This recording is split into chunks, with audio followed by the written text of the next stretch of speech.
"200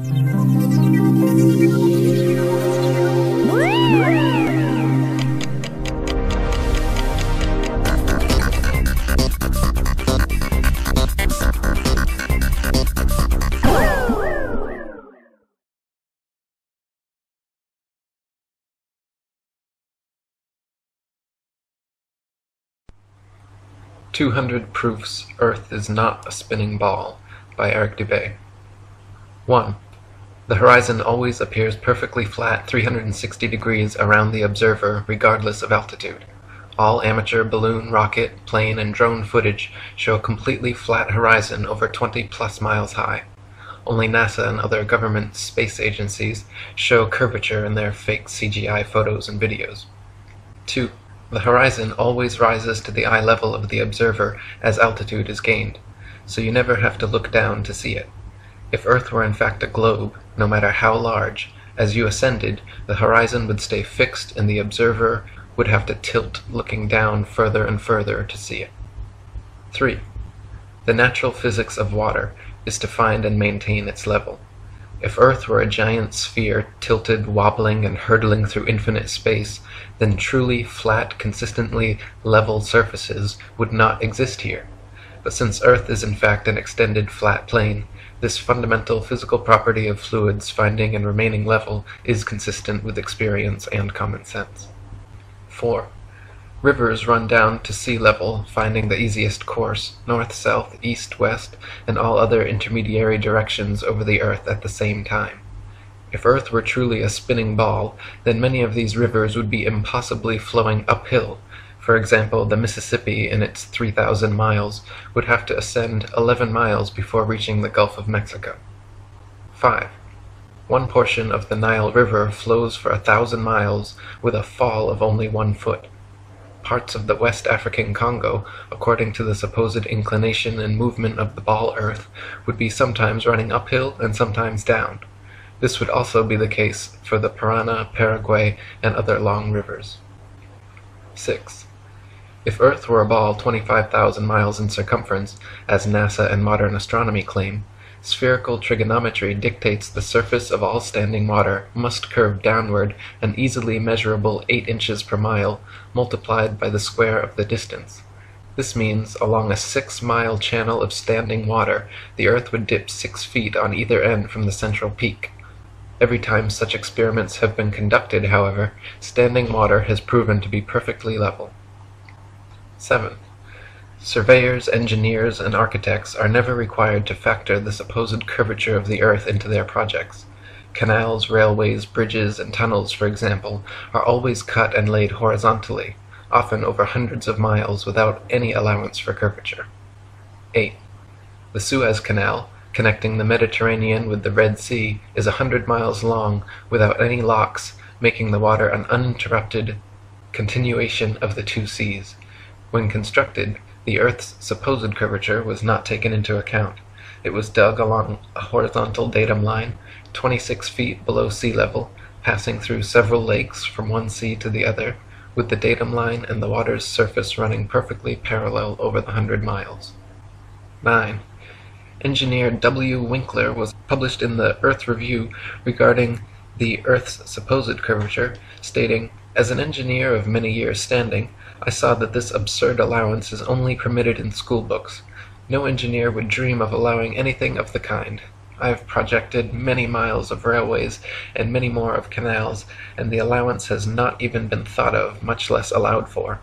This allowance for curvature means this, that it is 8 inches for the first mile of a canal and increasing at the ratio by the square of the distance in miles.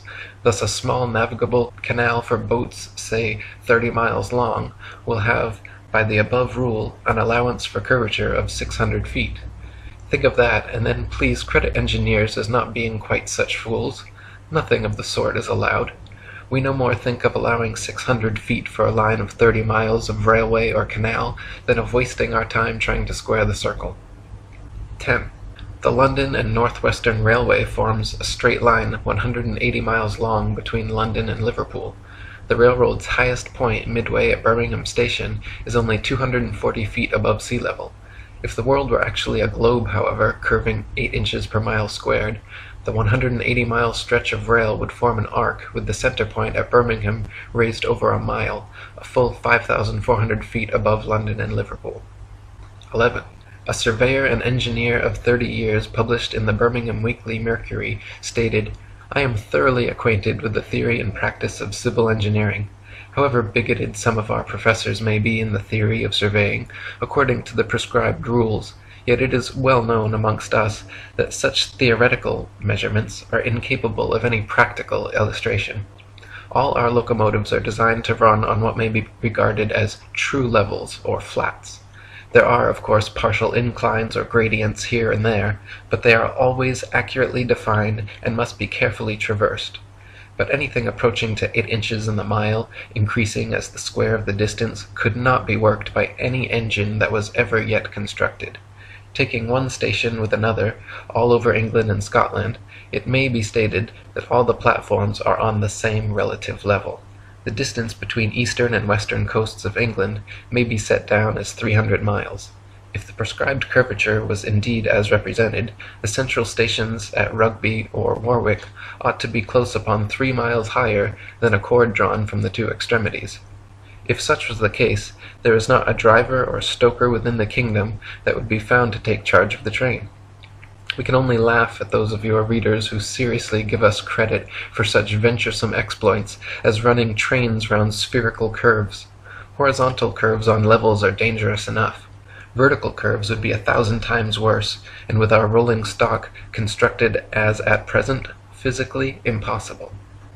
12. The Manchester Ship Canal Company, published in the Earth Review, stated, "It is customary in railway and canal constructions for all levels to be referred to a datum which is nominally horizontal and is so shown on all sections. It is not the practice in laying out public works to make allowances for the curvature of the earth." 13. In a 19th century French experiment by M.M. Biot and Arago, a powerful lamp with good reflectors was placed on the summit of Desierto las Palmas in Spain, and able to be seen all the way from Capri on the island of Ibiza. Since the elevation of the 2 points were identical and the distance between covered nearly 100 miles, if the earth were a ball 25,000 miles in circumference, the light should have been more than 6,600 feet, a mile and a quarter, below the line of sight. 14. The Lieutenant Colonel Portlock experiment used oxyhydrogen Drummond's lights and heliostats to reflect the sun's rays across stations set up across 108 miles of St. George's Channel. If the Earth were actually a ball 25,000 miles in circumference, Portlock's light should have remained hidden under 1.5 miles of curvature. 15. If the Earth were truly a sphere 25,000 miles in circumference, airplane pilots would have to constantly correct their altitudes downwards so as to not fly straight off into outer space. A pilot wishing to simply maintain their altitude at a typical cruising speed of 500 miles per hour would have to constantly dip their nose downwards and descend 2,777 feet, over half a mile, every minute. Otherwise, without compensation, in 1 hour's time, the pilot would find themselves 31.5 miles higher than expected. 16. The experiment known as Airy's failure proved that stars move relative to a stationary Earth and not the other way around. By first filling a telescope with water to slow down the speed of light inside, then calculating the tilt necessary to get the starlight directly down the tube, Airy failed to prove the heliocentric theory, since the starlight was already coming in the correct angle with no change necessary, and instead proved the geocentric model correct. 17. Olbers' paradox states that if there were billions of stars, which are suns, the night sky would be filled completely with light. As Edgar Allan Poe said, "Were the succession of stars endless, then the background of the sky would present us a uniform luminosity, since there could exist absolutely no point in all that background at which would not exist a star." In fact, Olbers' paradox is no more a paradox than George Airy's experiment was a failure. Both are actually excellent refutations of the heliocentric spinning ball Earth model. 18. The Michelson, Morley, and Sagnac experiments attempted to measure the change in speed of light due to Earth's assumed motion through space. After measuring in every possible different direction in various locations, they failed to detect any significant change whatsoever, again proving the stationary geocentric model. 19. Tycho Brahe famously argued against the heliocentric theory in his time, positing that if the Earth revolved around the Sun, the change in relative position of the stars after 6 months' orbital motion could not fail to be seen. He argued that the stars should seem to separate as we approach and come together as we recede. In actual fact, however, after 190 million miles of supposed orbit around the Sun, not a single inch of parallax can be detected in the stars, proving that we have not moved at all. 20. If Earth were truly constantly spinning eastwards at over 1,000 miles per hour, vertically fired cannonballs and other projectiles should fall significantly due west. In actual fact, however, when this has been tested, vertically fired cannonballs shoot upwards an average of 14 seconds ascending, 14 seconds descending, and fall back to the ground no more than 2 feet away from the cannon, often directly back into the muzzle. 21. If the Earth were truly constantly spinning eastward at over 1,000 miles per hour, helicopters and hot air balloons should be able to simply hover over the surface of the Earth and wait for their destinations to come to them. 22. If Earth were truly constantly spinning eastward at over 1,000 miles per hour, during the Red Bull stratosphere dive, Felix Baumgartner, spending 3 hours ascending over New Mexico, should have landed 2,500 miles west into the Pacific Ocean, but instead landed a few dozen miles east of the takeoff point. 23. Ball believers often claim gravity magically and inexplicably drags the entire lower atmosphere of the Earth in perfect synchronization up to some undetermined height, where this progressively faster spinning atmosphere gives way to the non-spinning, non-gravitized, non-atmosphere of infinite vacuum space. Such nonsensical theories are debunked, however, by rain, fireworks, birds, bugs, clouds, smoke, planes, and projectiles, all of which would behave very differently if both the ball Earth and its atmosphere were constantly spinning eastward at 1,000 miles per hour. 24. If Earth and its atmosphere were constantly spinning eastward over 1,000 miles per hour, then north-south facing cannons should establish a control, while east-firing cannonballs should fall significantly farther than all others, while west-firing cannonballs should fall significantly closer. In actual fact, however, regardless of which direction cannons are fired, the distance covered is always the same. 25. If Earth and its atmosphere were constantly spinning eastwards over 1,000 miles per hour, then the average commercial airliner, traveling 500 miles per hour, should never be able to reach its eastward destinations before they come speeding up from behind. Likewise, westward destinations should be arrived at thrice the speed, but this is not the case. 26. Quoting Heaven and Earth by Gabrielle Henriette, "If flying had been invented at the time of Copernicus, there is no doubt that he would have soon realized that his contention regarding the rotation of the Earth was wrong, on account of the relation existing between the speed of an aircraft and that of the Earth's rotation. If the Earth rotates, as it is said, at 1,000 miles an hour, and a plane flies in the same direction at only 500 miles, it is obvious that its place of destination will be farther removed every minute. On the other hand, if flying took place in the opposite direction to that of the rotation, a distance of 1,500 miles would be covered in 1 hour instead of 500, since the speed of the rotation is to be added to that of the plane.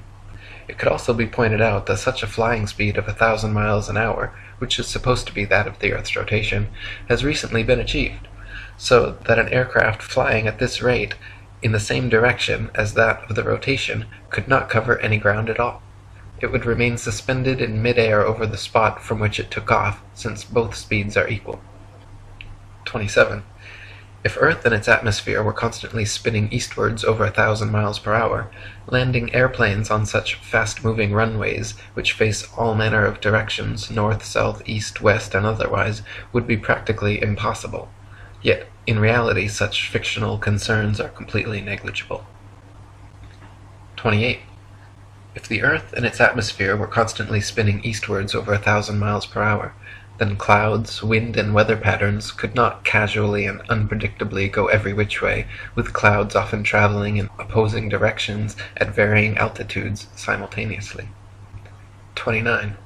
If the Earth and its atmosphere were constantly spinning eastwards over 1,000 miles per hour, this should somewhere, somehow, be seen, heard, felt, or measured by someone, yet no one in history has ever experienced this alleged eastward motion. Meanwhile, however, we can hear, feel, and experimentally measure even the slightest westward breeze. 30. In his book South Sea Voyages, Arctic and Antarctic explorer Sir James Clark Ross described his experience on the night of November 27, 1839, and his conclusion that the Earth must be motionless. The sky being very clear, it enabled us to observe the higher stratum of clouds to be moving in an exactly opposite direction to that of the wind, a circumstance which is frequently recorded in our meteorological journal, both in the northeast and southeast trades, and has also often been observed by former voyagers.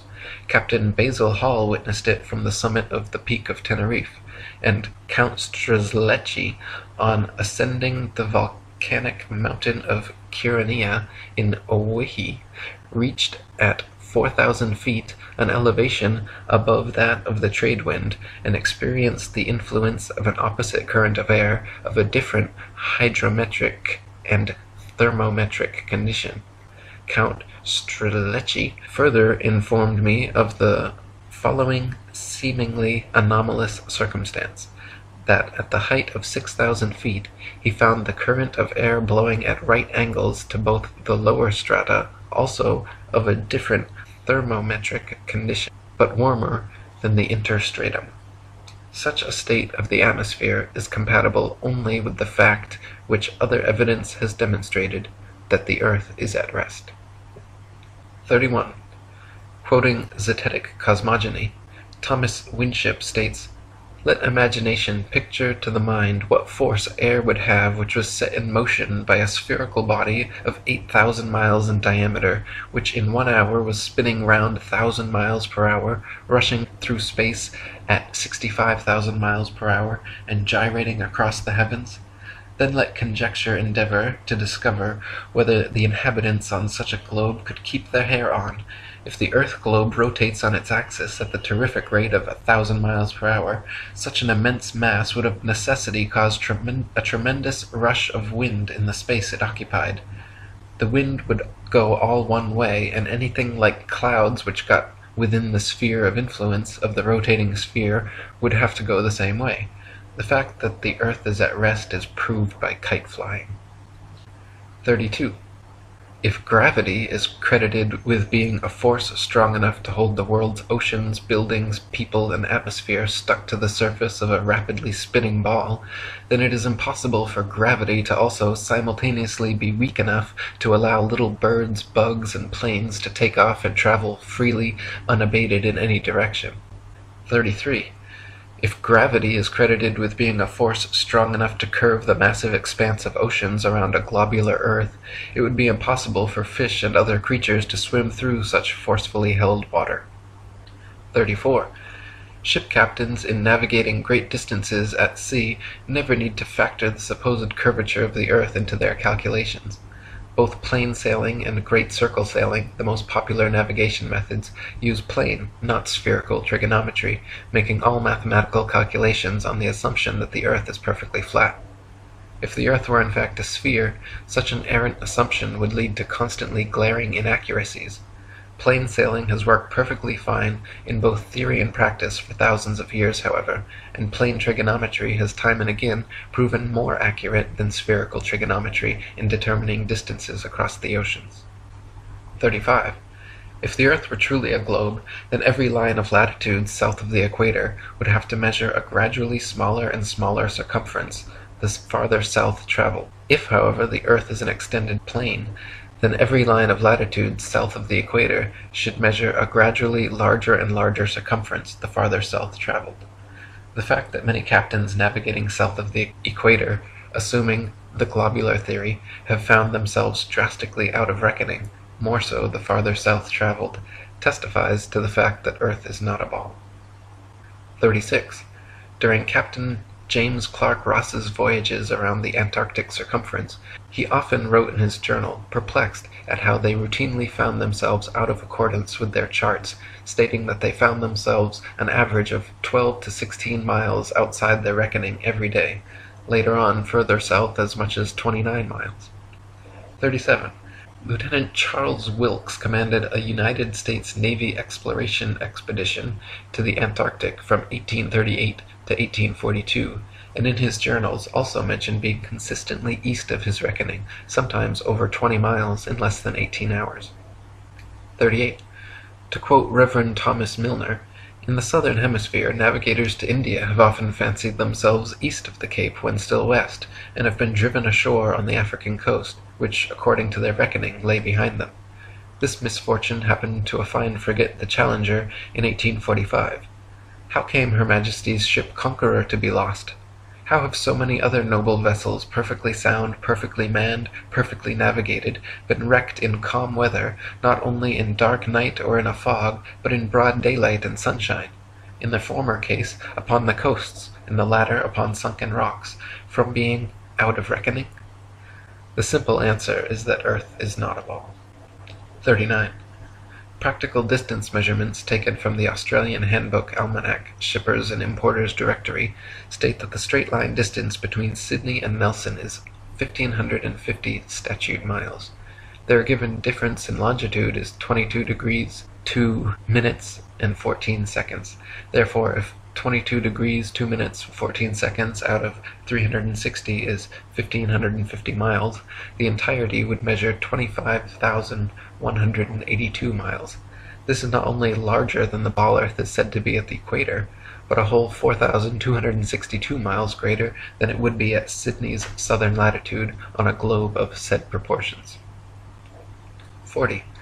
From near Cape Horn, Chile, to Port Phillip in Melbourne, Australia, the distance is 10,500 miles, or 143 degrees of longitude away. Factoring in the remaining degrees to 360 makes for a total distance of 26,430 miles around this particular latitude, which is over 1,500 miles wider than the Earth is supposed to be at the equator, and many more thousands of miles wider than it is supposed to be at such southern latitudes. 41. Similar calculations made from the Cape of Good Hope, South Africa to Melbourne, Australia, at an average latitude of 35.5 degrees south, have given an approximate figure of over 25,000 miles, which is again equal to or greater than the Earth's supposed greatest circumference at the equator. Calculations from Sydney, Australia to Wellington, New Zealand, at an average of 37.5 degrees south, have given an approximate circumference of 25,500 miles, greater still. According to the ball Earth theory, the circumference of the Earth at 37.5 degrees southern latitude should be only 19,757 statute miles, almost 6,000 miles less than such practical measurements. 42. In the ball Earth model, Antarctica is an ice continent which covers the bottom of the ball from 78 degrees south latitude to 90, and is therefore not more than 12,000 miles in circumference. Many early explorers, including Captain Cook and James Clark Ross, however, in attempting Antarctic circumnavigation, took 3 to 4 years and clocked 50 to 60,000 miles around. The British ship Challenger also made an indirect but complete circumnavigation of Antarctica, traversing 69,000 miles. This is entirely inconsistent with the ball model. 43. If Earth was a ball, there are several flights in the southern hemisphere which would have their quickest, straightest path over the Antarctic continent, such as Santiago, Chile, to Sydney, Australia. Instead of taking the shortest, quickest route in a straight line over Antarctica, all such flights detour all manner of directions away from Antarctica, instead claiming the temperatures too cold for airplane travel.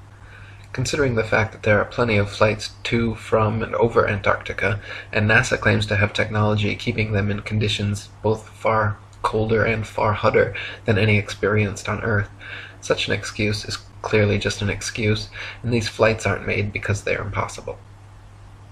44. If Earth was a ball, and Antarctica was too cold to fly over, the only logical way to fly from Sydney to Santiago would be a straight shot over the Pacific, staying in the southern hemisphere the entire way. Refueling could be done in New Zealand or other southern hemisphere destinations along the way, if absolutely necessary. In actual fact, however, Santiago to Sydney flights go into the northern hemisphere, making stopovers at LAX and other North American airports before continuing back down to the southern hemisphere. Such ridiculously wayward detours make no sense on the globe, but make perfect sense and form nearly straight lines when shown on a flat Earth map. 45. On a ball Earth, Johannesburg, South Africa to Perth, Australia should be a straight shot over the Indian Ocean, with convenient refueling possibilities on Mauritius or Madagascar.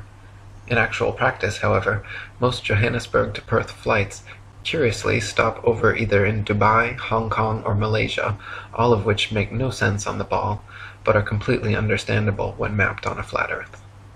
46. On a ball Earth, Cape Town, South Africa to Buenos Aires, Argentina should be a straight shot over the Atlantic following the same line of latitude across. But instead, every flight goes to connecting locations in the northern hemisphere first, stopping over anywhere from London to Turkey to Dubai. Once again, these make absolutely no sense on the globe, but are completely understandable options when mapped on a flat Earth. 47. On a ball Earth, Johannesburg, South Africa to Sao Paulo, Brazil should be a quick straight shot along the 25th southern latitude, but instead, nearly every flight makes a refueling stop at the 50th degree north latitude in London first. The only reason such a ridiculous stopover works in reality is because the Earth is flat. 48. On a ball Earth, Santiago, Chile to Johannesburg, South Africa should be an easy flight, all taking place below the Tropic of Capricorn in the southern hemisphere. Yet every listed flight makes a curious refueling stop in Senegal near the Tropic of Cancer in the north hemisphere first. When mapped on a flat Earth, the reason why is clear to see, however. Senegal is actually directly in a straight line path halfway between the two. 49. If Earth were a spinning ball heated by a sun 93 million miles away, it would be impossible to have simultaneously sweltering summers in Africa, while just a few thousand miles away, bone-chilling frozen Arctic and Antarctic winters experiencing little to no heat from the sun whatsoever.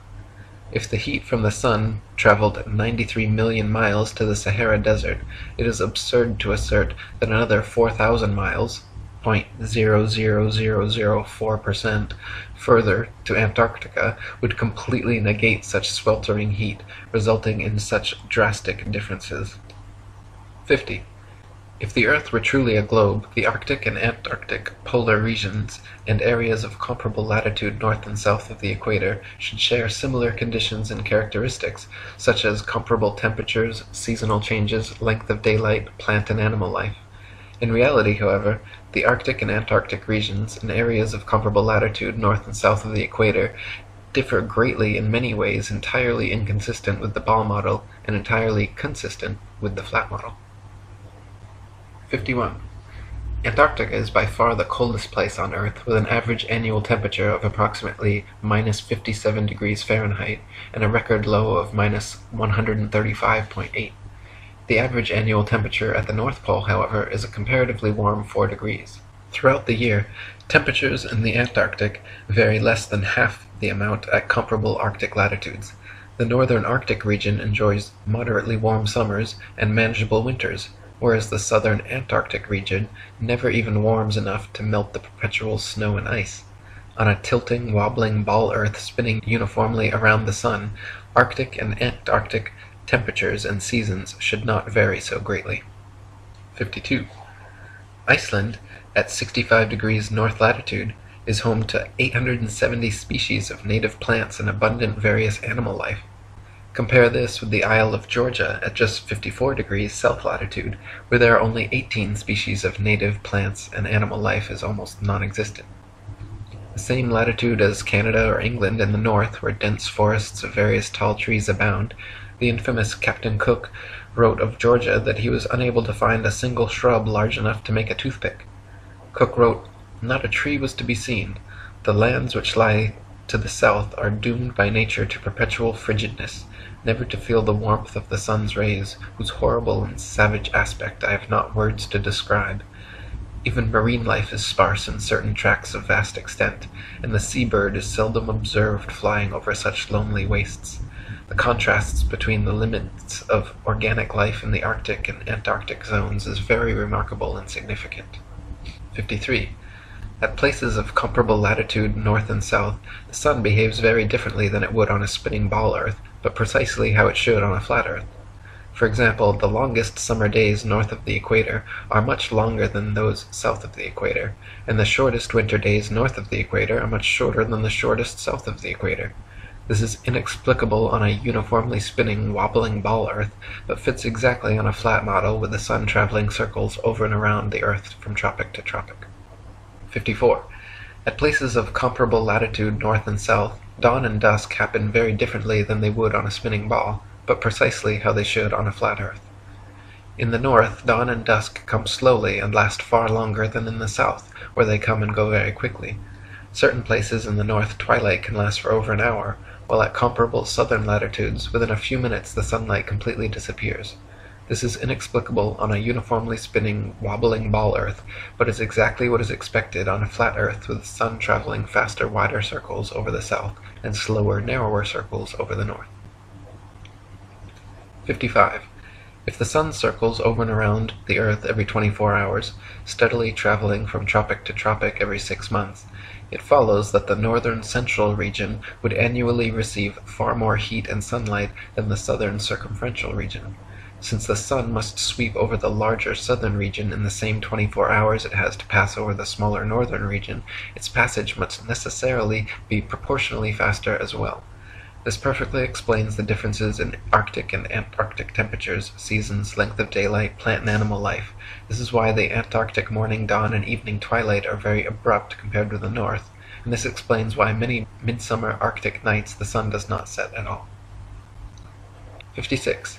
The midnight sun is an Arctic phenomenon occurring annually during the summer solstice, where for several days straight, an observer significantly far enough north can watch the sun traveling circles overhead, rising and falling in the sky throughout the day, but never fully setting for upwards of 72 plus hours.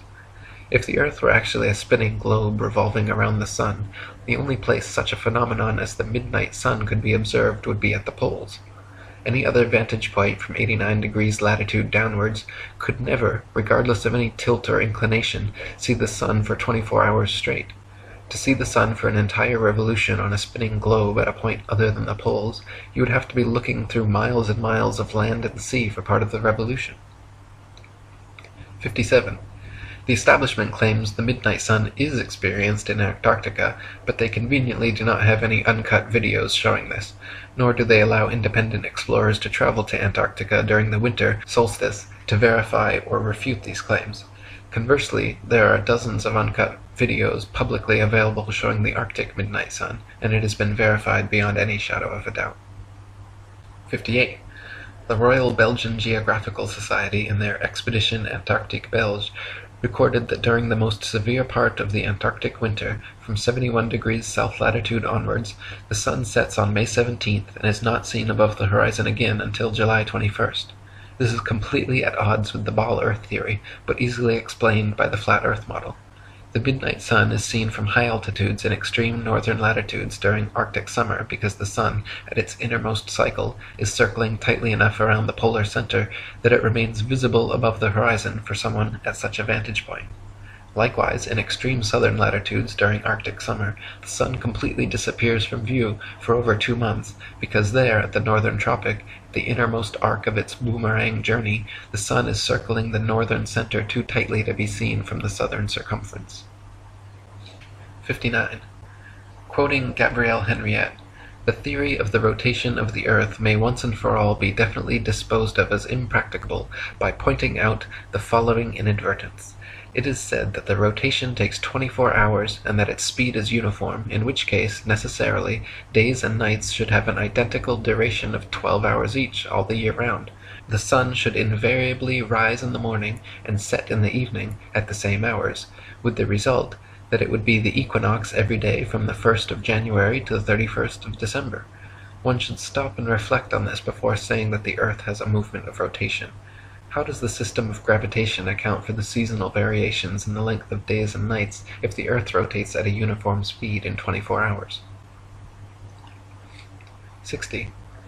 Anyone can prove the sea horizon perfectly straight and the Earth perfectly flat using nothing more than a level, tripods, and a wooden plank. At any altitude above sea level, simply fix a 6 to 12 foot long, smooth, leveled board edgewise upon tripods and observe the skyline from eye level behind it. the distant horizon will always appear perfectly level with the upper edge of the board. Furthermore, if you move in a half circle from one end of the board to the other, whilst observing the skyline over the upper edge, you will be able to trace a clear, flat 10 to 20 miles depending on your altitude. This would be impossible if the Earth were a globe 25,000 miles in circumference. The horizon would align over the center of the board, but then gradually, noticeably decline towards the extremities. Just 10 miles on each side would necessitate an easily visible curvature of 66.6 feet from each end to the center. 61. If the Earth were actually a big ball 25,000 miles in circumference, the horizon would be noticeably curved even at sea level, and everything on or approaching the horizon would appear to tilt backwards slightly from your perspective. Distant buildings along the horizon would all look like leaning towers of Pisa falling away from the observer. A hot air balloon taking off, then drifting steadily away from you, on a ball Earth would slowly and constantly appear to lean back more and more the farther away it flew, the bottom of the basket coming gradually into view as the top of the balloon disappears from sight. In reality, however, buildings, balloons, trees, people, anything and everything at right angles to the ground and horizon remain so, regardless the distance or height of the observer. 62. Samuel Rowbotham's experiments at the Old Bedford level proved conclusively the canal's water to be completely flat over a 6-mile stretch. First, he stood in the canal with his telescope held 8 inches above the surface of the water. Then his friend in a boat with a 5-foot-tall flag sailed the 6 miles away. If Earth were a ball 25,000 miles in circumference, the 6-mile stretch of water should have comprised an arc exactly 6 feet high in the middle, so the entire boat and flag should have ultimately disappeared, when in fact the entire boat and flag remained visible at the same height for the entire journey. 63. In a second experiment, Dr. Rowbotham affixed flags 5 feet high along the shoreline, one at every mile marker, then using his telescope mounted at 5 feet just behind the first flag, looked over the tops of all 6 flags, which lined up in a perfectly straight line. If the Earth were a ball 25,000 miles in circumference, the flags should have progressively dipped down after the first establishing line of sight, the second would have descended 8 inches, 32 inches for the third, 6 feet for the fourth, 10 feet 8 inches for the fifth, and 16 feet 8 inches for the sixth. 64. Quoting Earth Not a Globe by Samuel Rowbotham, "It is known that the horizon at sea, whatever distance it may extend to the right and left of the observer on land, always appears as a straight line. The following experiment has been tried in various parts of the country. At Brighton, on a rising ground near the race course, 2 poles were affixed in the earth 6 yards apart and directly opposite the sea. Between these poles a line was tightly stretched parallel to the horizon. From the center of the line the view embraced not less than 20 miles on each side, making a distance of 40 miles. A vessel was observed sailing directly westwards. The line cut the rigging a little above the bulwarks, which it did for several hours or until the vessel had sailed the whole distance of 40 miles. The ship coming into view from the east would have to ascend an inclined plane for 20 miles until it arrived at the center of the arc, whence it would have to descend for the same distance. The square of 20 miles multiplied by 8 inches gives 266 feet as the amount the vessel would be below the line at the beginning and at the end of the 40 miles. 65. Also quoting Dr. Rowbotham, "On a shore near Waterloo, a few miles to the north of Liverpool, a good telescope was fixed, at an elevation of 6 feet above the water. It was directed to a large steamer, just leaving the River Mersey, and sailing out to Dublin. Gradually the masthead of the receding vessel came nearer to the horizon, until at length, after more than 4 hours had elapsed, it disappeared. The ordinary rate of sailing of the Dublin steamers was fully 8 miles an hour, so that the vessel would be at least 32 miles distant when the masthead came to the horizon. The 6 feet of elevation of the telescope would require 3 miles to be deducted for convexity, which would leave 29 miles, the square of which, multiplied by 8 inches, gives 560 feet, deducting 80 feet for the height of the main mast, and we find that, according to the doctrine of rotundity, the masthead of the outward-bound steamer should have been 480 feet below the horizon. Many other experiments of this kind have been made upon sea-going steamers, and always with results entirely incompatible with the theory that the earth is a globe. 66. Dr. Robotham conducted several other experiments using telescopes, spirit levels, sextants, and theodolites, special precision instruments used for measuring angles in horizontal or vertical planes. By positioning them at equal heights, aimed at each other successively, he proved over and over the Earth to be perfectly flat for miles without a single inch of curvature. His findings caused quite a stir in the scientific community, and thanks to 30 years of his efforts, the shape of the Earth became a hot topic of debate around the turn of the 19th century. 67. The distance across the Irish Sea from the Isle of Man's Douglas Harbour to Great Orme's Head in North Wales is 60 miles. If the Earth was a globe, then the surface of the water between them would form a 60-mile arc, the center towering 1,944 feet higher than the coastlines at either end. It is well known and easily verifiable, however, that on a clear day from a modest altitude of 100 feet, the Great Orme's Head is visible from Douglas Harbour. This would be completely impossible on a globe of 25,000 miles. Assuming the 100-foot altitude causes the horizon to appear approximately 13 miles off, the 47 miles remaining means the Welsh coastline should still fall an impossible 1,472 feet below the line of sight. 68. The Philadelphia skyline is clearly visible from Apple Pie Hill in the New Jersey Pine Barrens 40 miles away. If Earth were a ball 25,000 miles in circumference, factoring in the 205-foot elevation of Apple Pie Hill, the Philly skyline should remain well hidden beyond 335 feet of curvature. 69. The New York City skyline is clearly visible from Harriman State Park's Bear Mountain 60 miles away. If Earth were a ball 25,000 miles in circumference, viewing from Bear Mountain's 1,283-foot summit, the Pythagorean theorem determining distance to the horizon being 1.23 times the square root of the height in feet, the New York City skyline should be invisible behind 170 feet of curved Earth. 70. From Washington's Rock in New Jersey, at just a 400-foot elevation, it is possible on a clear day to see the skylines of both New York and Philadelphia in opposite directions at the same time, covering a total distance of 120 miles. If Earth were a ball 25,000 miles in circumference, both of these skylines should be hidden behind over 800 feet of Earth's curvature. 71. It is often possible to see the Chicago skyline from sea level 60 miles away across Lake Michigan. In 2015, after photographer Joshua Nowicki photographed this phenomenon, several news channels quickly claimed his picture to be a superior mirage, an atmospheric anomaly caused by temperature inversion.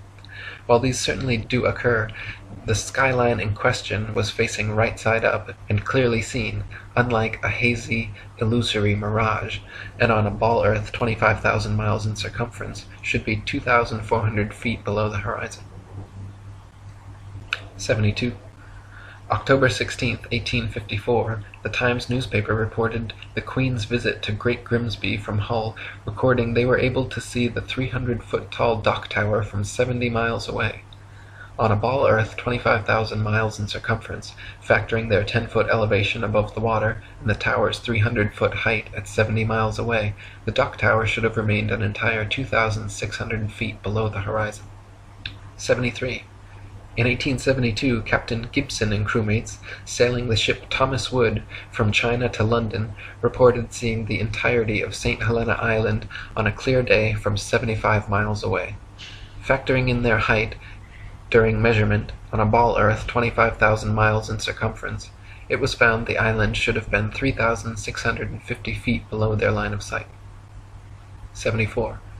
From Genoa, Italy, at a height of just 70 feet above sea level, the island of Gorgona can often be seen 81 miles away. If Earth were a ball 25,000 miles in circumference, Gorgona should be hidden beyond 3,332 feet of curvature. 75. From Genoa, Italy, at a height of just 70 feet above sea level, the island of Corsica can often be seen 99 miles away. If Earth were a ball 25,000 miles in circumference, Corsica should fall 5,245 feet, almost an entire mile below the horizon. 76. From Genoa, Italy, 70 feet above sea level, the island of Caprea, 102 miles away, can often be seen as well. If Earth were a ball 25,000 miles in circumference, Caprea should always remain hidden behind 5,605 feet, over a mile of supposed curvature. 77. Also from Genoa, on bright clear days, the island of Elba can be seen an incredible 125 miles away. If Earth were a ball 25,000 miles in circumference, Elba should be forever invisible behind 8,770 feet of curvature. 78. From Anchorage, Alaska, at an elevation of 102 feet, on clear days, Mount Foraker can be seen with the naked eye 120 miles away. If Earth were a ball 25,000 miles in circumference, Mount Foraker's 17,400-foot summit should be leaning back away from the observer, covered by 7,719 feet of curved earth. In reality, however, the entire mountain can be quite easily seen standing straight from base to summit. 79. From Anchorage, Alaska, at an elevation of 102 feet, on clear days Mount McKinley can be seen with the naked eye from 130 miles away. If Earth were a ball 25,000 miles in circumference, Mount McKinley's 20,320-foot summit should be leaning back away from the observer and almost half covered by 9,220 feet of curved earth. In reality, however, the entire mountain can be quite easily seen standing straight from base to summit. 80. In Chambers' Journal, February 1895, a sailor near Mauritius in the Indian Ocean reported having seen a vessel which turned out to be an incredible 200 miles away. The incident caused much heated debate in nautical circles at the time, gaining further confirmation in Aden, Yemen, where another witness reported seeing a missing Bombay steamer from 200 miles away.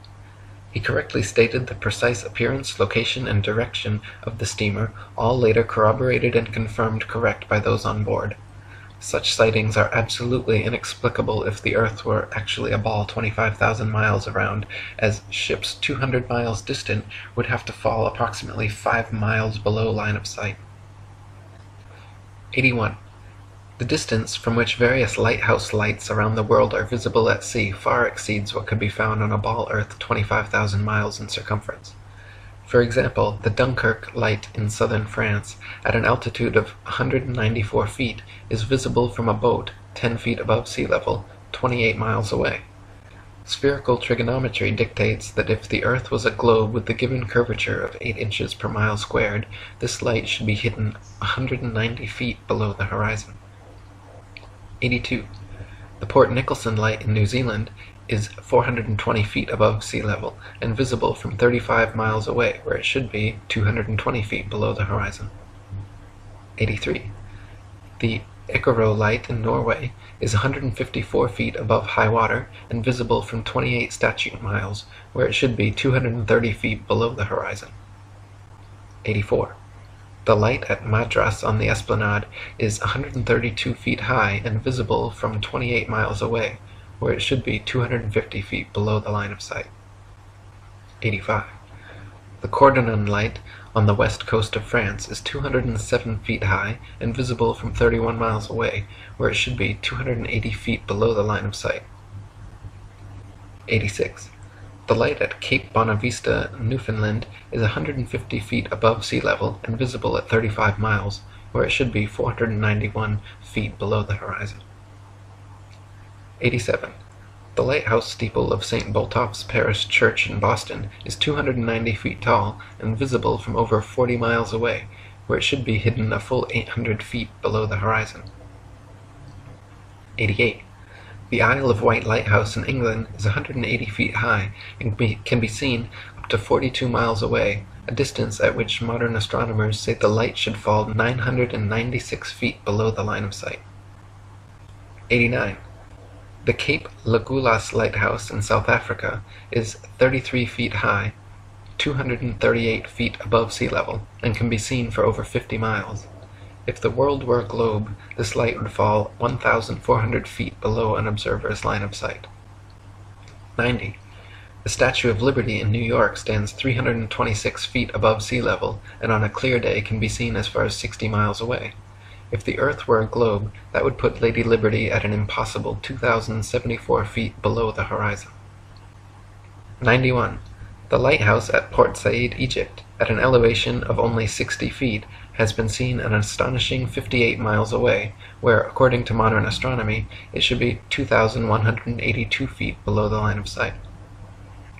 92.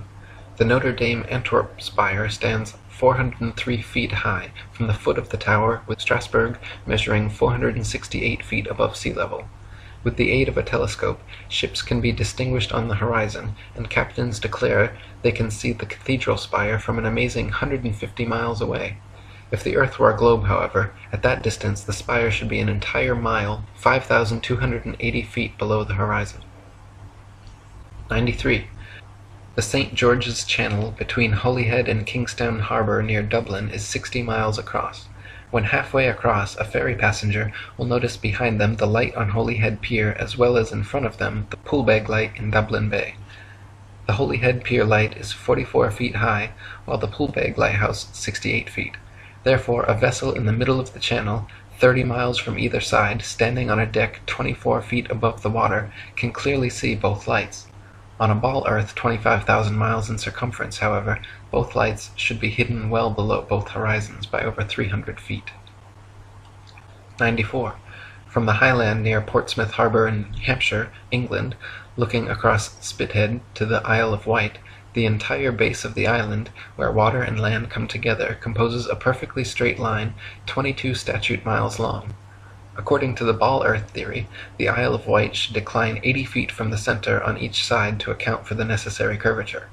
The crosshairs of a good theodolite directed there, however, have repeatedly shown the land and water line to be perfectly level. 95. On a clear day from the High Head near Douglas Harbour on the Isle of Man, the whole length of the coast of North Wales is often plainly visible to the naked eye. From the Point of Ayr at the mouth of the River Dee to Holyhead comprises a 50-mile stretch which has also been repeatedly found to be perfectly horizontal.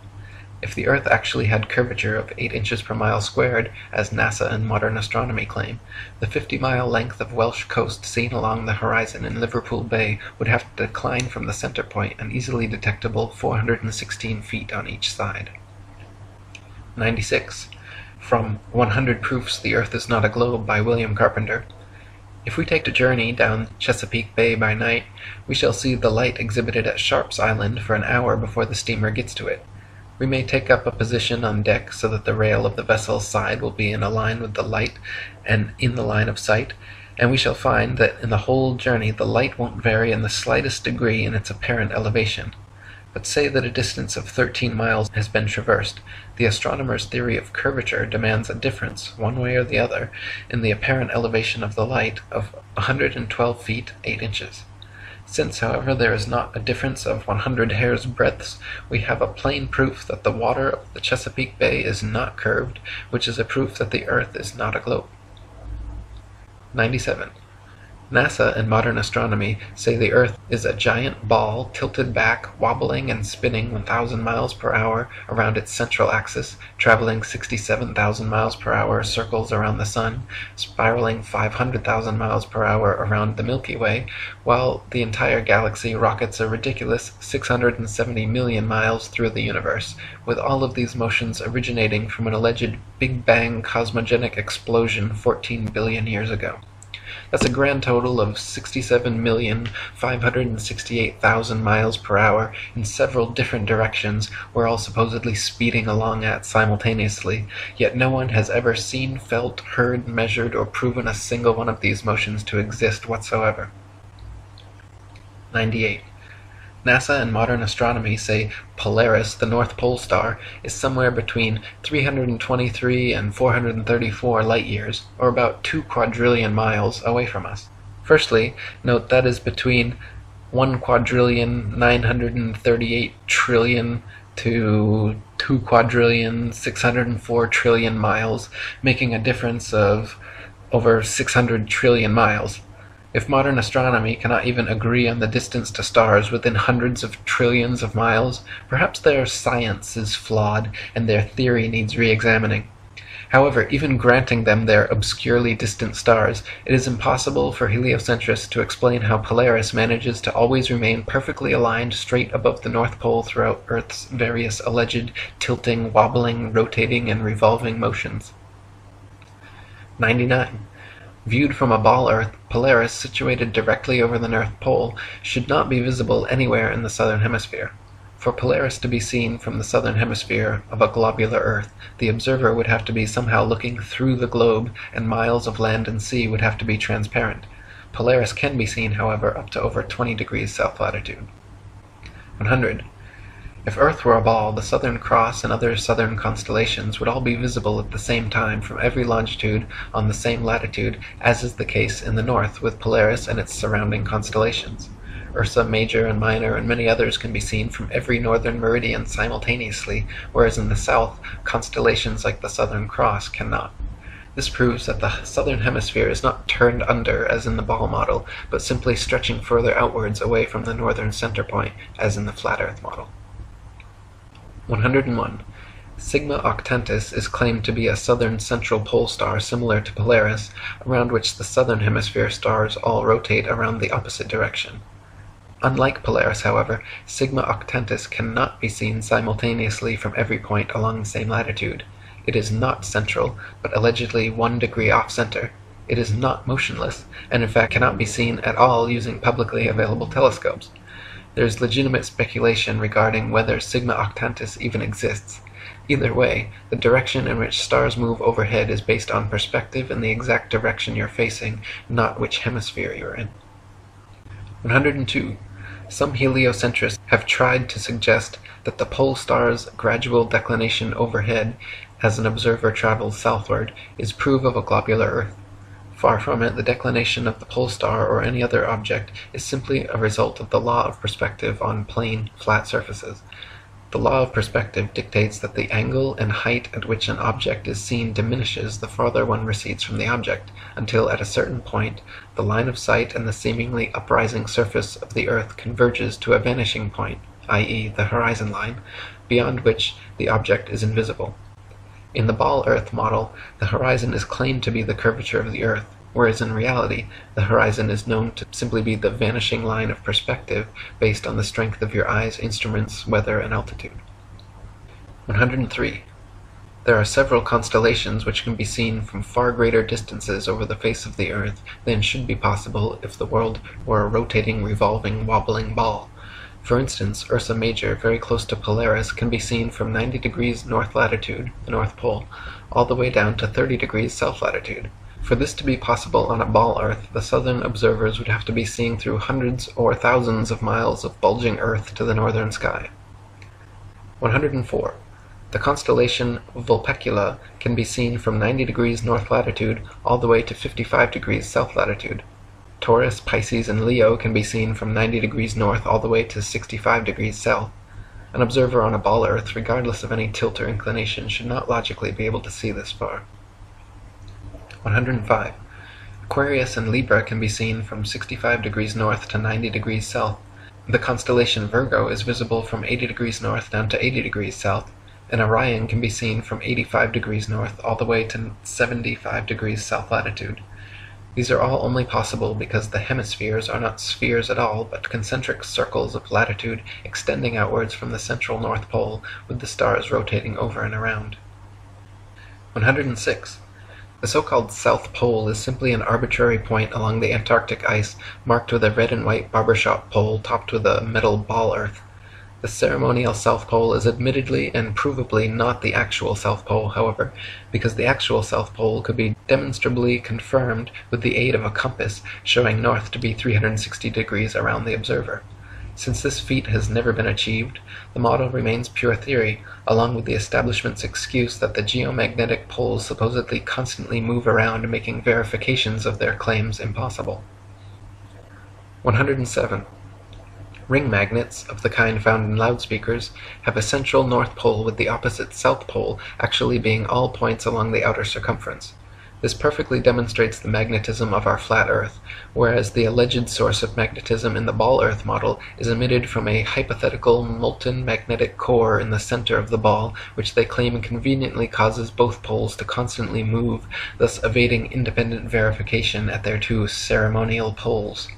In reality, the deepest drilling operation in history, the Russian Kola Ultradeep, managed to get only 8 miles down. So the entire ball Earth model taught in schools showing a crust, outer mantle, outer core, and inner core layers are all purely speculation, as we have never penetrated through beyond the crust. 108. The mariner's compass is an impossible and nonsensical instrument for use on a ball Earth. It simultaneously points north and south over a flat surface, yet claims to be pinpointing two constantly moving geomagnetic poles at opposite ends of a spinning sphere originating from a hypothetical molten metal core. If compass needles were actually drawn to the north pole of a globe, the opposing south needle would actually be pointing up and off into outer space. 109.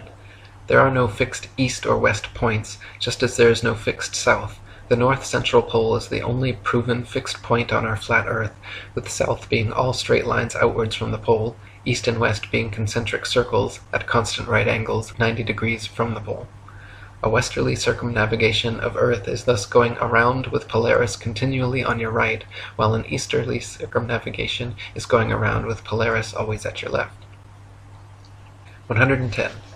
Magellan and others' east-west circumnavigations of Earth are often quoted as proof of the ball model. In actual fact, however, sailing or flying at right angles to the North Pole and eventually returning to one's original location is no more difficult or mysterious than doing so on a globe. Just as an architect's compass can place its center point on a flat piece of paper and trace a circle either way around the pole, so can a ship or plane circumnavigate a flat Earth. 111. Since the North Pole and Antarctica are covered in ice and guarded no-fly zones, no ships or planes have ever been known to circumnavigate the Earth in north-south directions. The only kind of circumnavigation which could not happen on a flat Earth is north and southbound, which is likely the very reason for the heavily enforced flight restrictions. The fact that there is yet to be a single verified north-to-south circumnavigation of Earth serves as standing proof the world is not a ball. 112. The sun brings noon to every time zone as it passes directly overhead every 15-degree demarcation point, 24 times per day, in its circular path over and around the Earth.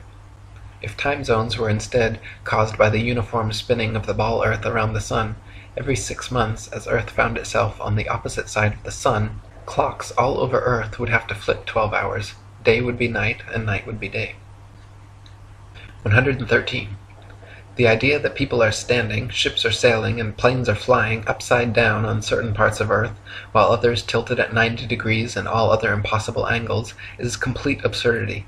The idea that a man digging a hole straight down could eventually reach sky on the other side is ludicrous. Common sense tells every free-thinking person correctly that there truly is an up and down in nature, unlike the everything is relative rhetoric of the Newtonian Einsteinian paradigm. 114. Quoting On the False Wisdom of the Philosophers by Lactantius, a sphere where people on the other side live with their feet above their heads, where rain, snow, and hail fall upwards, where trees and crops grow upside down, and the sky is lower than the ground, the ancient wonder of the hanging gardens of Babylon dwindle into nothing in comparison to the fields, seas, towns, and mountains that pagan philosophers believe to be hanging from the earth without support. 115. The existing laws of density and buoyancy perfectly explained the physics of falling objects long before knighted Freemason Sir Isaac Newton bestowed his theory of gravity upon the world. It is a fact that objects placed in denser mediums rise up, while objects placed in less dense mediums sink down. To fit with the heliocentric model, which has no up or down, Newton instead claimed objects are attracted to large masses and fall towards the center. Not a single experiment in history, however, has shown an object massive enough to, by virtue of its mass alone, cause other smaller masses to be attracted to it, as Newton claims gravity does with the Earth, the Sun, Moon, stars, and planets.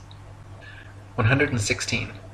There has also never been a single experiment in history showing an object massive enough to, by virtue of its mass alone, cause another smaller mass to orbit around it. The magic theory of gravity allows for oceans, buildings, and people to remain forever stuck to the underside of a spinning ball, while simultaneously causing objects like the moon and satellites to remain locked in perpetual circular orbits around the Earth. If these were both true, then people should be able to jump up and start orbiting circles around the Earth, or the moon should have long ago been sucked into the Earth. Neither of these theories have ever been experimentally verified, and their alleged results are mutually exclusive. 117. Newton also theorized, and it is now commonly taught, that the Earth's ocean tides are caused by gravitational lunar attraction. If the moon is only 2,160 miles in diameter and the Earth 8,000 miles, however, using their own math and law, it follows that the Earth is 87 times more massive and therefore the larger object should attract the smaller to it, and not the other way around. If the Earth's greater gravity is what keeps the moon in orbit, it is impossible for the moon's lesser gravity to supersede the Earth's gravity, especially at Earth's sea level, where its gravitational attraction would even further out-trump the moon's. And if the moon's gravity truly did supersede the Earth's, causing the tides to be drawn towards it, there should be nothing to stop them from continuing onwards and upwards towards their great attractor. 118. Furthermore, the velocity and path of the moon are uniform, and should therefore exist a uniform influence on the Earth's tide, when in actuality Earth's tides vary greatly and do not follow the moon. Earth's lakes, ponds, marshes, and other inland bodies of water also inexplicably remain forever outside the moon's gravitational grasp. If gravity was truly drawing Earth's oceans up to it, all lakes, ponds, and other bodies of standing water should certainly have tides as well. 119. It is claimed that the other planets are spheres, and so therefore Earth must also be a sphere. Firstly, Earth is a plane, not a planet, so the shape of these planets in the sky have no bearing on the shape of the Earth beneath our feet. Secondly, these planets have been known for thousands of years around the world as wandering stars, since they differ from the other fixed stars in their relative motions only.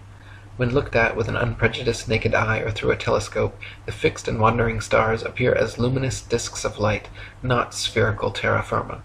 The pictures and videos shown by NASA of spherical terra firma planets are all clearly fake computer-generated images and not photographs. 120.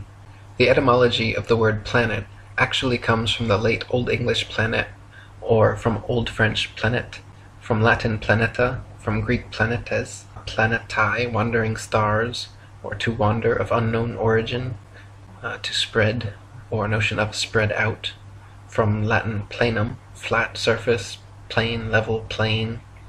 They just added a T to our Earth plane, and everyone bought it. 121. When you observe the sun and moon, you see two equally sized equidistant circles tracing similar paths at similar speeds around a flat stationary Earth. The experts at NASA, however, claim your common sense everyday experience is false on all counts. To begin with, they say the Earth is not flat but a big ball, not stationary but spinning around 19 miles per second. They say the sun does not revolve around the Earth as it appears, but Earth revolves around the sun. The moon, on the other hand, does revolve around the Earth, though not east to west as it appears, rather west to east, and the sun is actually 400 times larger than the moon and 400 times farther away.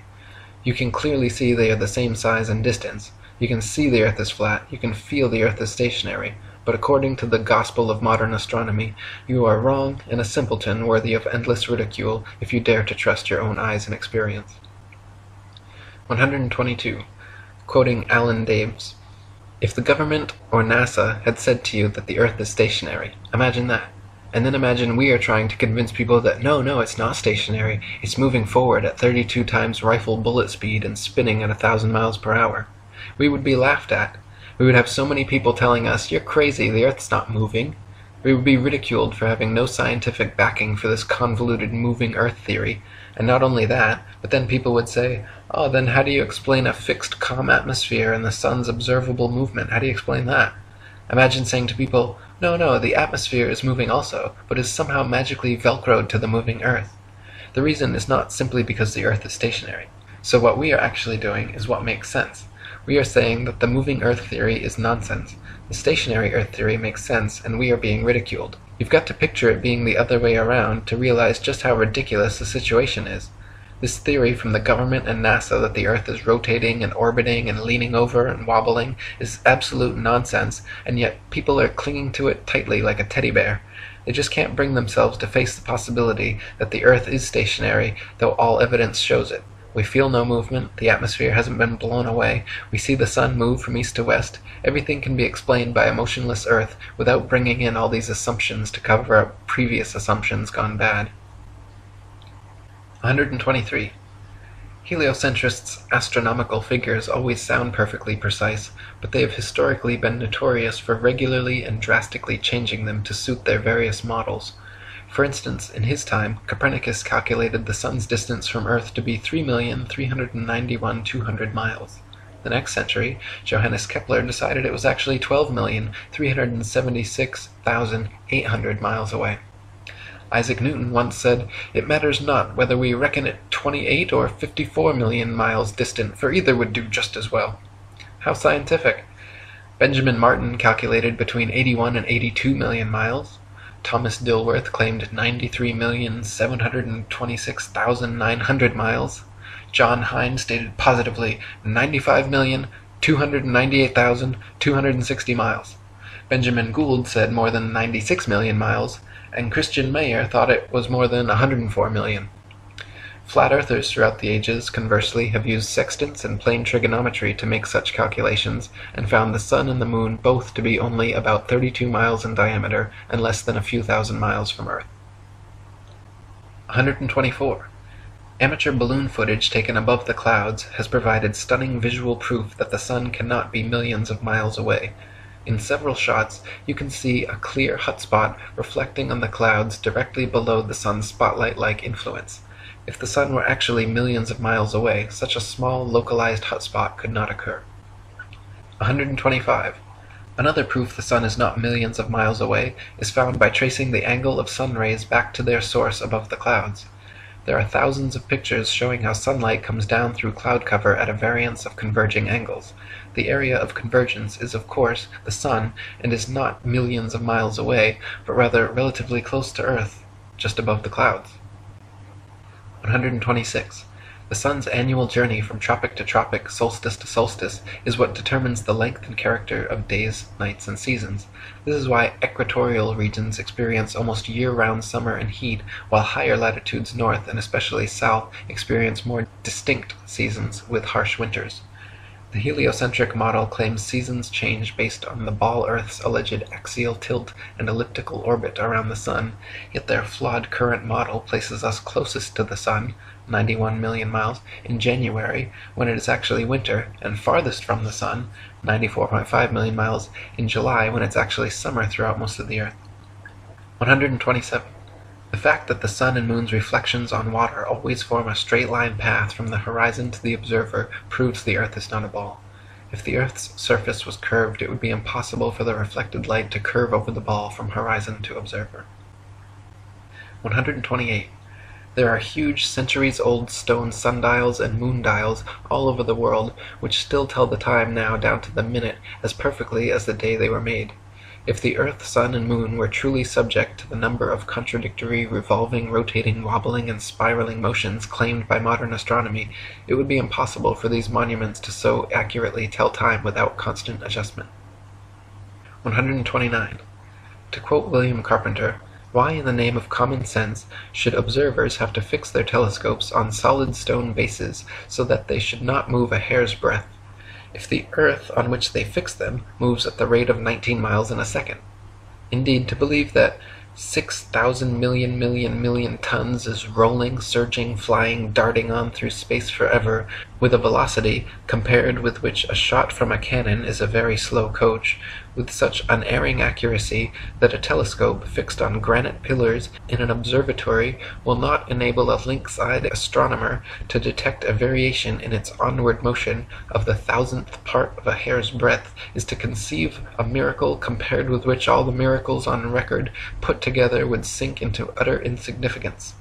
Since we can, in middle north latitudes, see the North Star, on looking out of a window that faces it, and out of this very same corner of the very same pane of glass in the very same window, all the year round, it is proof enough for any man in his senses that we have not made any motion at all, and that the Earth is not a globe." 130. From Earth Not a Globe by Samuel Robotham.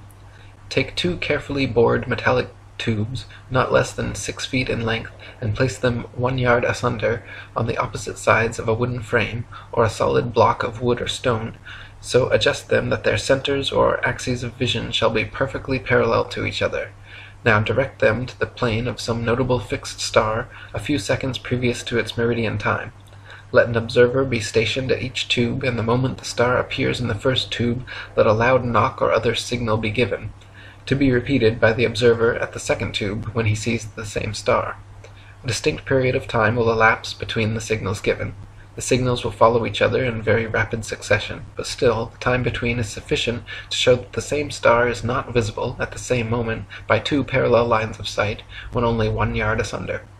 A slight inclination of the second tube towards the first tube would be required for the star to be seen through both tubes at the same instant. Let the tubes remain in their positions for 6 months, at the end of which time the same observation or experiment will produce the same results. The star will be visible at the same meridian time without the slightest alteration being required in the direction of the tubes, from which it is concluded that if the earth had moved 1 single yard in an orbit through space, there would at least be observed the slight inclination of the tube which the difference in position of 1 yard had previously required. But as no such difference in the direction of the tube is required, the conclusion is unavoidable, that in 6 months a given meridian upon the earth's surface does not move a single yard, and therefore that the earth has not the slightest degree of orbital motion. 131. NASA and modern astronomy maintain that the moon is a solid, spherical, Earth-like habitation which man has actually flown to and set foot on. They claim the moon is a non-luminescent planetoid which receives and reflects all its light from the sun. The reality is, however, that the moon is observably not a solid body. It is clearly circular, but not spherical, and not in any way an Earth-like planetoid which humans could set foot on. In fact, the moon has been proven largely transparent and completely self-luminescent, shining with its own unique light. 132. The sun's light is golden, warm, drying, preservative, and antiseptic, while the moon's light is silver, cool, damp, putrefying, and septic. The sun's rays decrease the combustion of a bonfire, while the moon's rays increase combustion. Plant and animal substances exposed to sunlight quickly dry, shrink, coagulate, and lose the tendency to decompose and putrefy. Grapes and other fruits become solid, partially candied and preserved, like raisins, dates, and prunes. Animal flesh coagulates, loses its volatile gaseous constituents, becomes firm, dry, and slow to decay. When exposed to moonlight, however, plant and animal substances tend to show symptoms of putrefaction and decay. This proves that sun and moonlight are different, unique, and opposites, as they are in the geocentric flat model. 133. In direct sunlight, a thermometer will read higher than another thermometer placed in the shade, but in full direct moonlight, a thermometer will read lower than another placed in the shade. If the sun's light is collected in a large lens and thrown to a focus point, it can create significant heat, while the moon's light collected similarly creates no heat. In the Lancet Medical Journal from March 14, 1856, particulars are given of several experiments which prove the moon's rays, when concentrated, can actually reduce the temperature upon a thermometer more than 8 degrees. So sunlight and moonlight clearly have altogether different properties. 134. Furthermore, the moon itself cannot physically be both a spherical body and a reflector of the sun's light. Reflectors must be flat or concave for light rays to have any angle of incidence.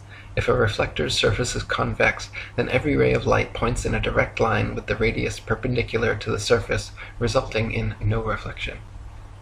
135. Not only is the moon clearly self-luminescent, shining its own unique light, but it is also largely transparent.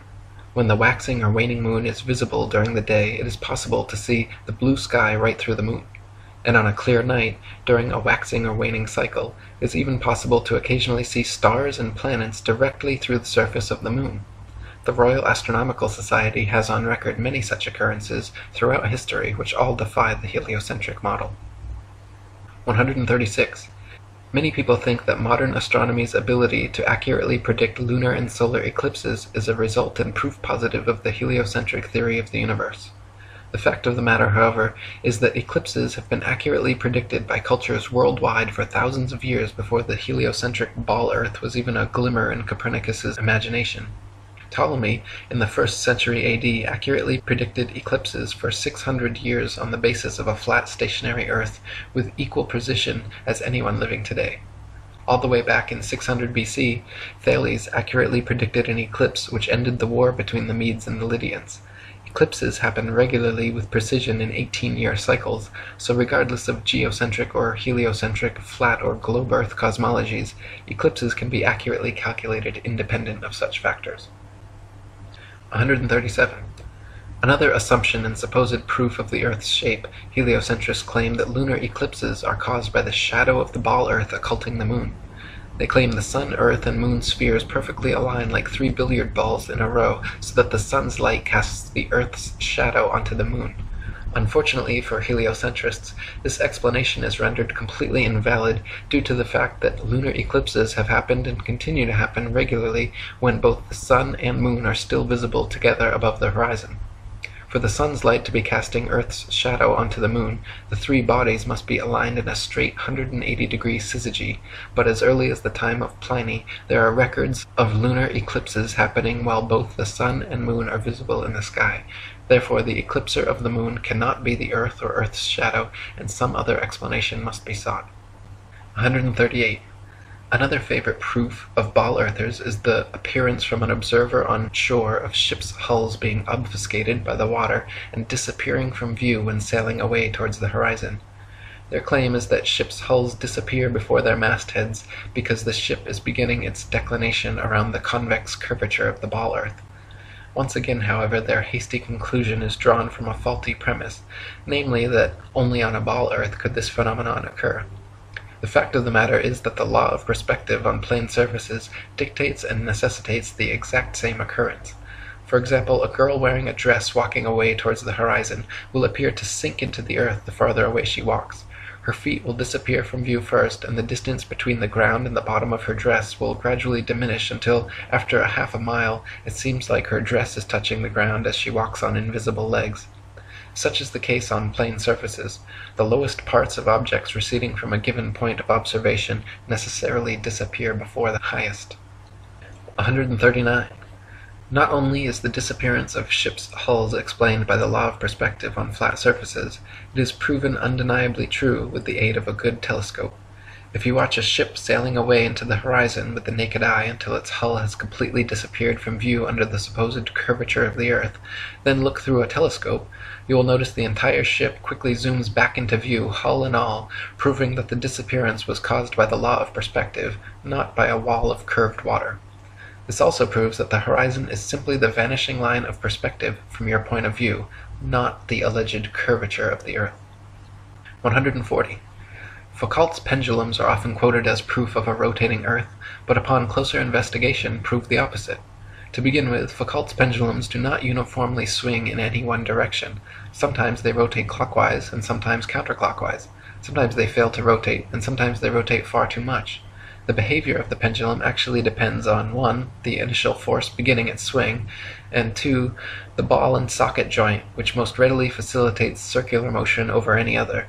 The supposed rotation of the earth is completely inconsequential and irrelevant to the pendulum's swing. If the alleged constant rotation of the earth affected pendulums in any way, then there should be no need to manually start pendulums in motion. If the earth's diurnal rotation caused the 360-degree uniform diurnal rotation of pendulums, then there should not exist a stationary pendulum anywhere on earth. 141. The Coriolis effect is often said to cause sinks and toilet bowls in the northern hemisphere to drain spinning in one direction, while in the southern hemisphere causing them to spin the opposite way, thus providing proof of the spinning ball earth. Once again, however, just like Foucault's pendulums spinning either which way, sinks and toilets in the northern and southern hemispheres do not consistently spin in any one direction. Sinks and toilets in the very same household are often found to spin opposite directions, depending entirely upon the shape of the basin and the angle of the water's entry, not the supposed rotation of the earth. 142. People claim that if the earth were flat, they should be able to use a telescope and see clear across the oceans. This is absurd, however, as the air is full of precipitation, especially over the oceans, and especially at the lowest, densest layer of atmosphere, is not transparent. Picture the blurry haze over roads on hot, humid days. Even the best telescope will blur out long before you could see across an ocean. You can, however, use a telescope to zoom in much more of our flat Earth than would be possible on a ball 25,000 miles in circumference. 143. People claim that if the Earth were flat, with the sun circling over and around us, we should be able to see the sun from everywhere, all over the Earth, and there should be daylight, even at night time. Since the sun is not 93 million miles away, but rather just a few thousand, and shining down like a spotlight, Once it is moved significantly far enough away from your location, it becomes invisible beyond the horizon, and daylight slowly fades until it completely disappears. If the Sun were 93 million miles away and the Earth a spinning ball, the transition from daylight to night would instead be almost instantaneous as you passed the terminator line. 144. Pictures of the Moon appearing upside down in the southern hemisphere and right side up in the north are often cited as proof of the ball Earth, but once again, upon closer inspection, provide another proof of the flat model. In fact, time-lapse photography shows the Moon itself turns clockwise like a wheel as it circles over and around the Earth. You can find pictures of the Moon at 360 degrees of various inclination from all over the Earth, simply depending on where and when the picture was taken. 145. Heliocentrists believe the Moon is a ball, even though its appearance is clearly that of a flat luminous disk. We only ever see the same one face, albeit at various inclinations, of the Moon, yet it is claimed that there is another dark side of the Moon which remains hidden. NASA states the Moon spins opposite the spin of the Earth in such a perfectly synchronized way that the motions cancel each other out, so we will conveniently never be able to observe the supposed dark side of the Moon outside of their terrible fake CGI images. Fact of the matter is, however, if the Moon were a sphere, observers in Antarctica would see a different face from those at the equator, yet they do not. Just the same flat face rotated at various degrees. 146. The ball Earth model claims the Moon orbits around the Earth once every 28 days, yet it is plain for anyone to see that the Moon orbits around the Earth every single day. The Moon's orbit is slightly slower than the Sun's, but follows the Sun's same path from tropic to tropic, solstice to solstice, making a full circle over the Earth in just under 25 hours. 147. The ball Earth model claims the Sun is precisely 400 times larger than the Moon and 400 times further away from Earth, making them falsely appear exactly the same size. Once again, the ball model asks us to accept as coincidence something that cannot be explained other than by natural design. The Sun and Moon occupy the same amount of space in the sky and have been measured with sextants to be of equal size and equal distance, so claiming otherwise is against our eyes, experience, experiments, and common sense. 148. Quoting Earth Not a Globe by Samuel Rowbotham, it is found by observation that the stars come to the meridian about 4 minutes earlier every 24 hours than the Sun, taking the solar time as the standard. This makes 120 minutes every 30 days and 24 hours in the year, hence all the constellations have passed before or in advance of the Sun at that time. This is the simple fact as observed in nature, but the theory of rotundity and motion on axes and in an orbit has no place for it. Visible truth must be ignored because this theory stands in the way and prevents its votaries from understanding it. 149. Throughout thousands of years, the same constellations have remained fixed in their same patterns without moving out of position whatsoever. If the Earth were a big ball spinning around a bigger sun, spinning around a bigger galaxy, shooting off from the biggest bang, as NASA claims, it is impossible that the constellations would remain so fixed.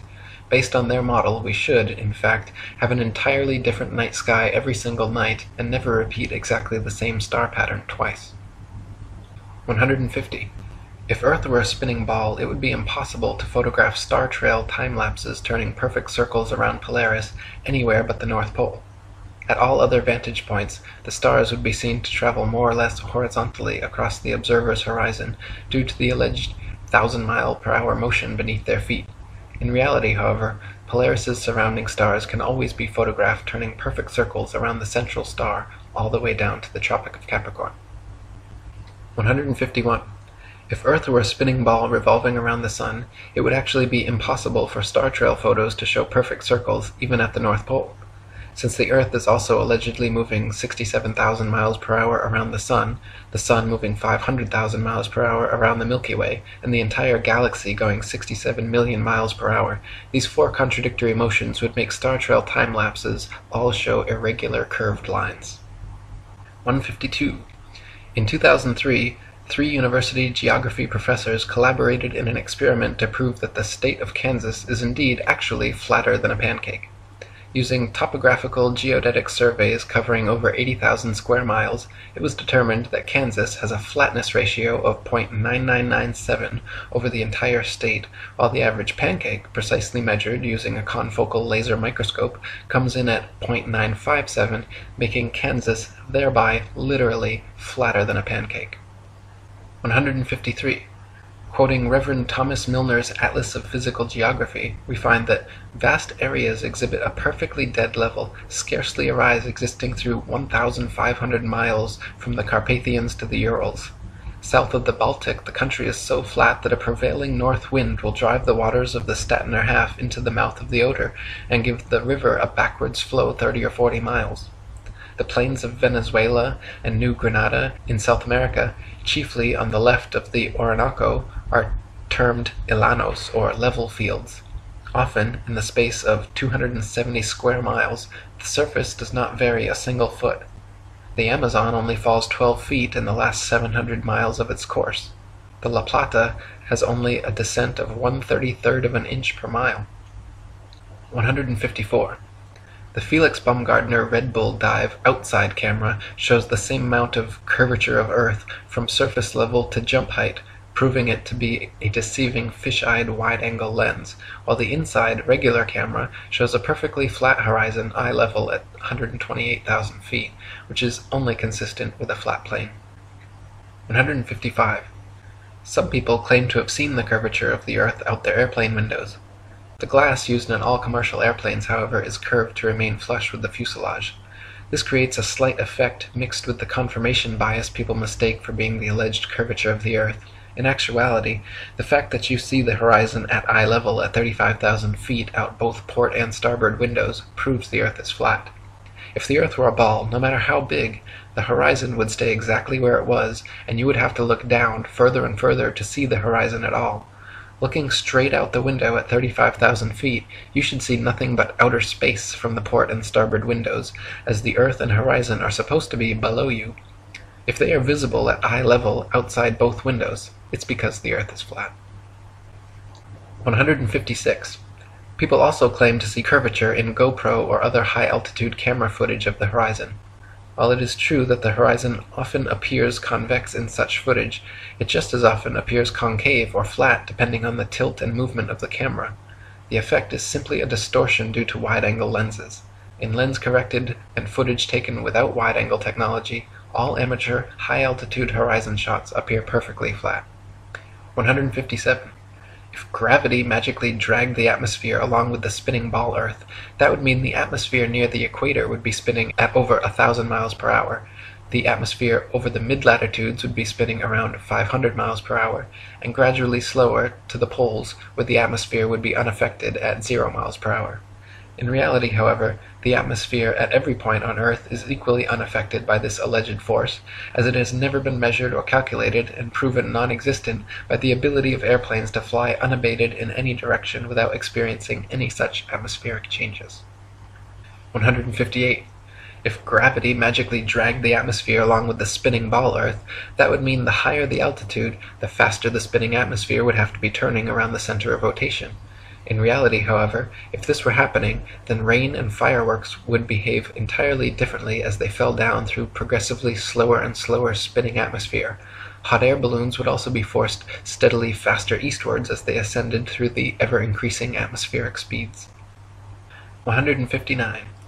If there were progressively faster and faster spinning atmosphere the higher the altitude, that would mean it would have to abruptly end at some key altitude where the fastest layer of gravitized spinning atmosphere meets the supposed non-gravitized, non-spinning, non-atmosphere of infinite vacuum space. NASA has never even mentioned what altitude this impossible feat allegedly happens, but it is easily philosophically refuted by the simple fact that vacuums cannot exist connected to non-vacuums while maintaining the properties of a vacuum. Not to mention, the effect such a transition would have on a rocket spaceship would be disastrous. 160. It is impossible for rockets or any type of jet propulsion engines to work in the alleged non-atmosphere of vacuum space, because without air or atmosphere to push against, there is nothing to propel the vehicle forwards. Instead, the rockets and shuttles would be sent spinning around their own axis uncontrollably in all directions like a gyroscope. It would be impossible to fly to the moon or go in any direction whatsoever, especially if gravity were real and constantly sucking you towards the closest, densest body. 161. If Earth were really a ball, there would be no reason to use rockets for flying into outer space anyway, because simply flying an airplane straight at any altitude for long enough should and would send you off into outer space. To prevent their airplanes from flying tangent to the ball Earth, pilots would have to constantly course-correct downwards, or else within just a few hours, the average commercial airliner traveling 500 miles per hour would find themselves lost in outer space. The fact that this never happens, artificial horizons remain level at pilots' desired altitudes and do not require constant downward adjustments, proves the Earth is not a ball. 162. All NASA and other space agencies' rocket launches never go straight up. Every rocket forms a parabolic curve, peaks out, and inevitably starts falling back to Earth. The rockets which are declared successful are those few which don't explode or start falling too soon, but make it out of range of spectator view before crashing down into restricted waters and recovered. There is no magic altitude where rockets or anything else can simply go up, up, up, and then suddenly just start free-floating in space.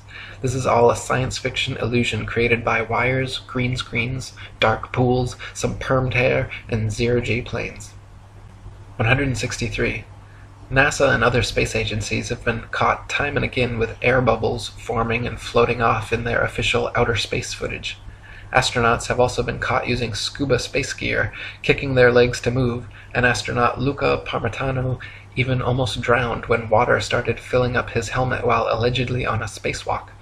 It is admitted that astronauts train for their spacewalks in underwater training facilities like NASA's Neutral Buoyancy Lab, but what is obvious from their space bubbles and other blunders is that all official spacewalk footage is also fake and filmed underwater. 164.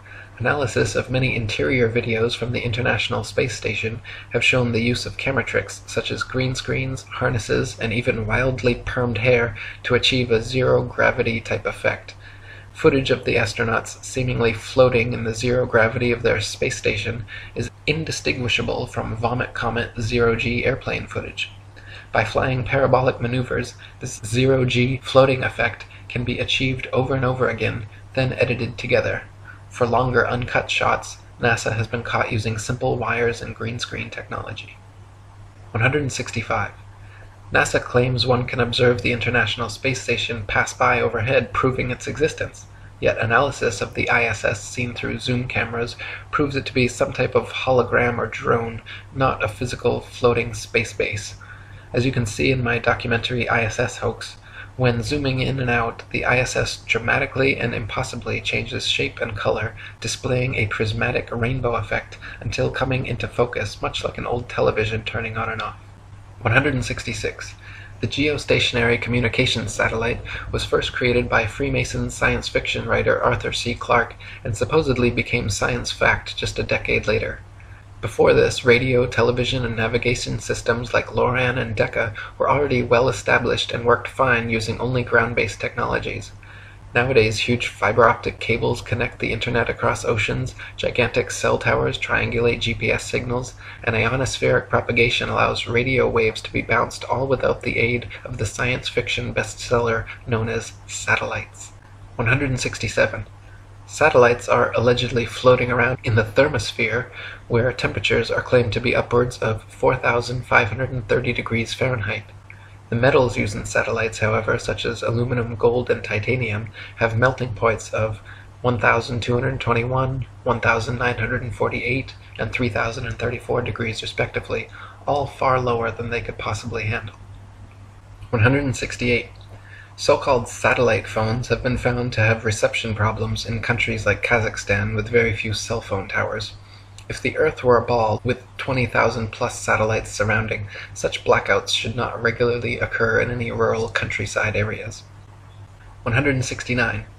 So-called satellite TV dishes are almost always positioned at a 45-degree angle towards the nearest ground-based repeater tower. If TV antenna were actually picking up signals from satellites 100 plus miles away in space, most TV dishes should be pointing more or less straight up to the sky.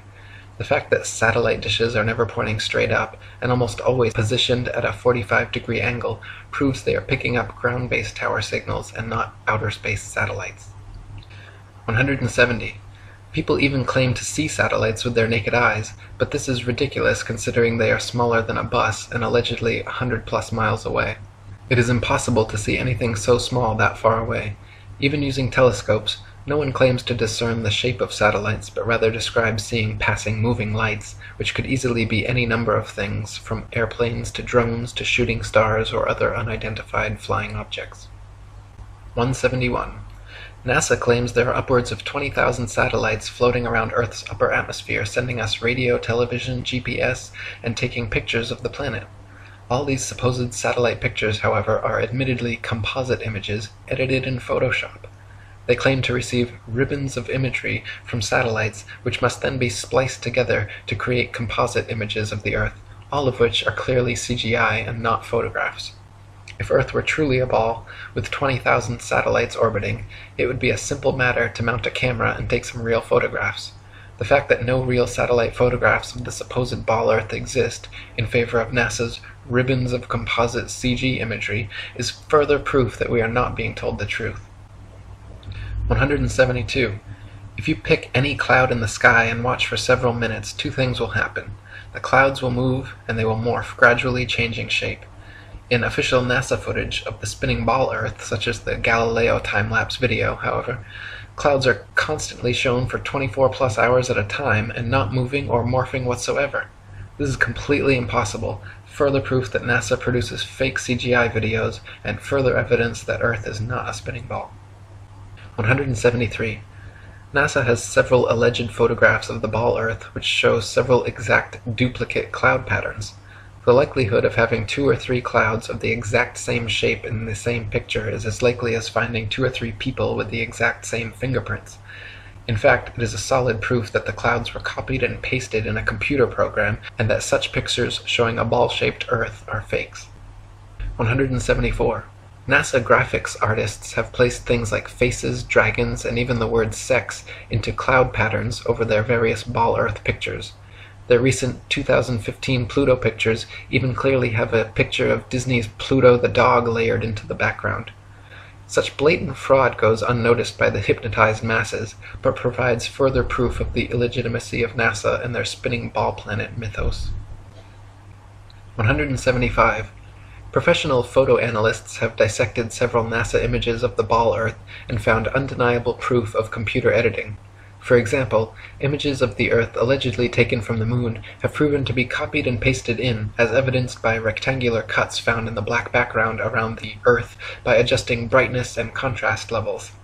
If they were truly on the Moon and Earth was truly a ball, there would be no need to fake such pictures. 176. When NASA's images of the ball Earth are compared with one another, the coloration of the land and oceans and relative size of the continents are consistently so drastically different from one another as to prove beyond any reasonable doubt that the pictures are all fake. 177. In the documentary A Funny Thing Happened on the Way to the Moon, you can watch official leaked NASA footage showing Apollo 11 astronauts Buzz Aldrin, Neil Armstrong, and Michael Collins for almost an hour using transparencies and camera tricks to fake shots of a round Earth. They communicate over audio with Control in Houston about how to accurately stage the shot, and someone keeps prompting them on how to effectively manipulate the camera to achieve the desired effect.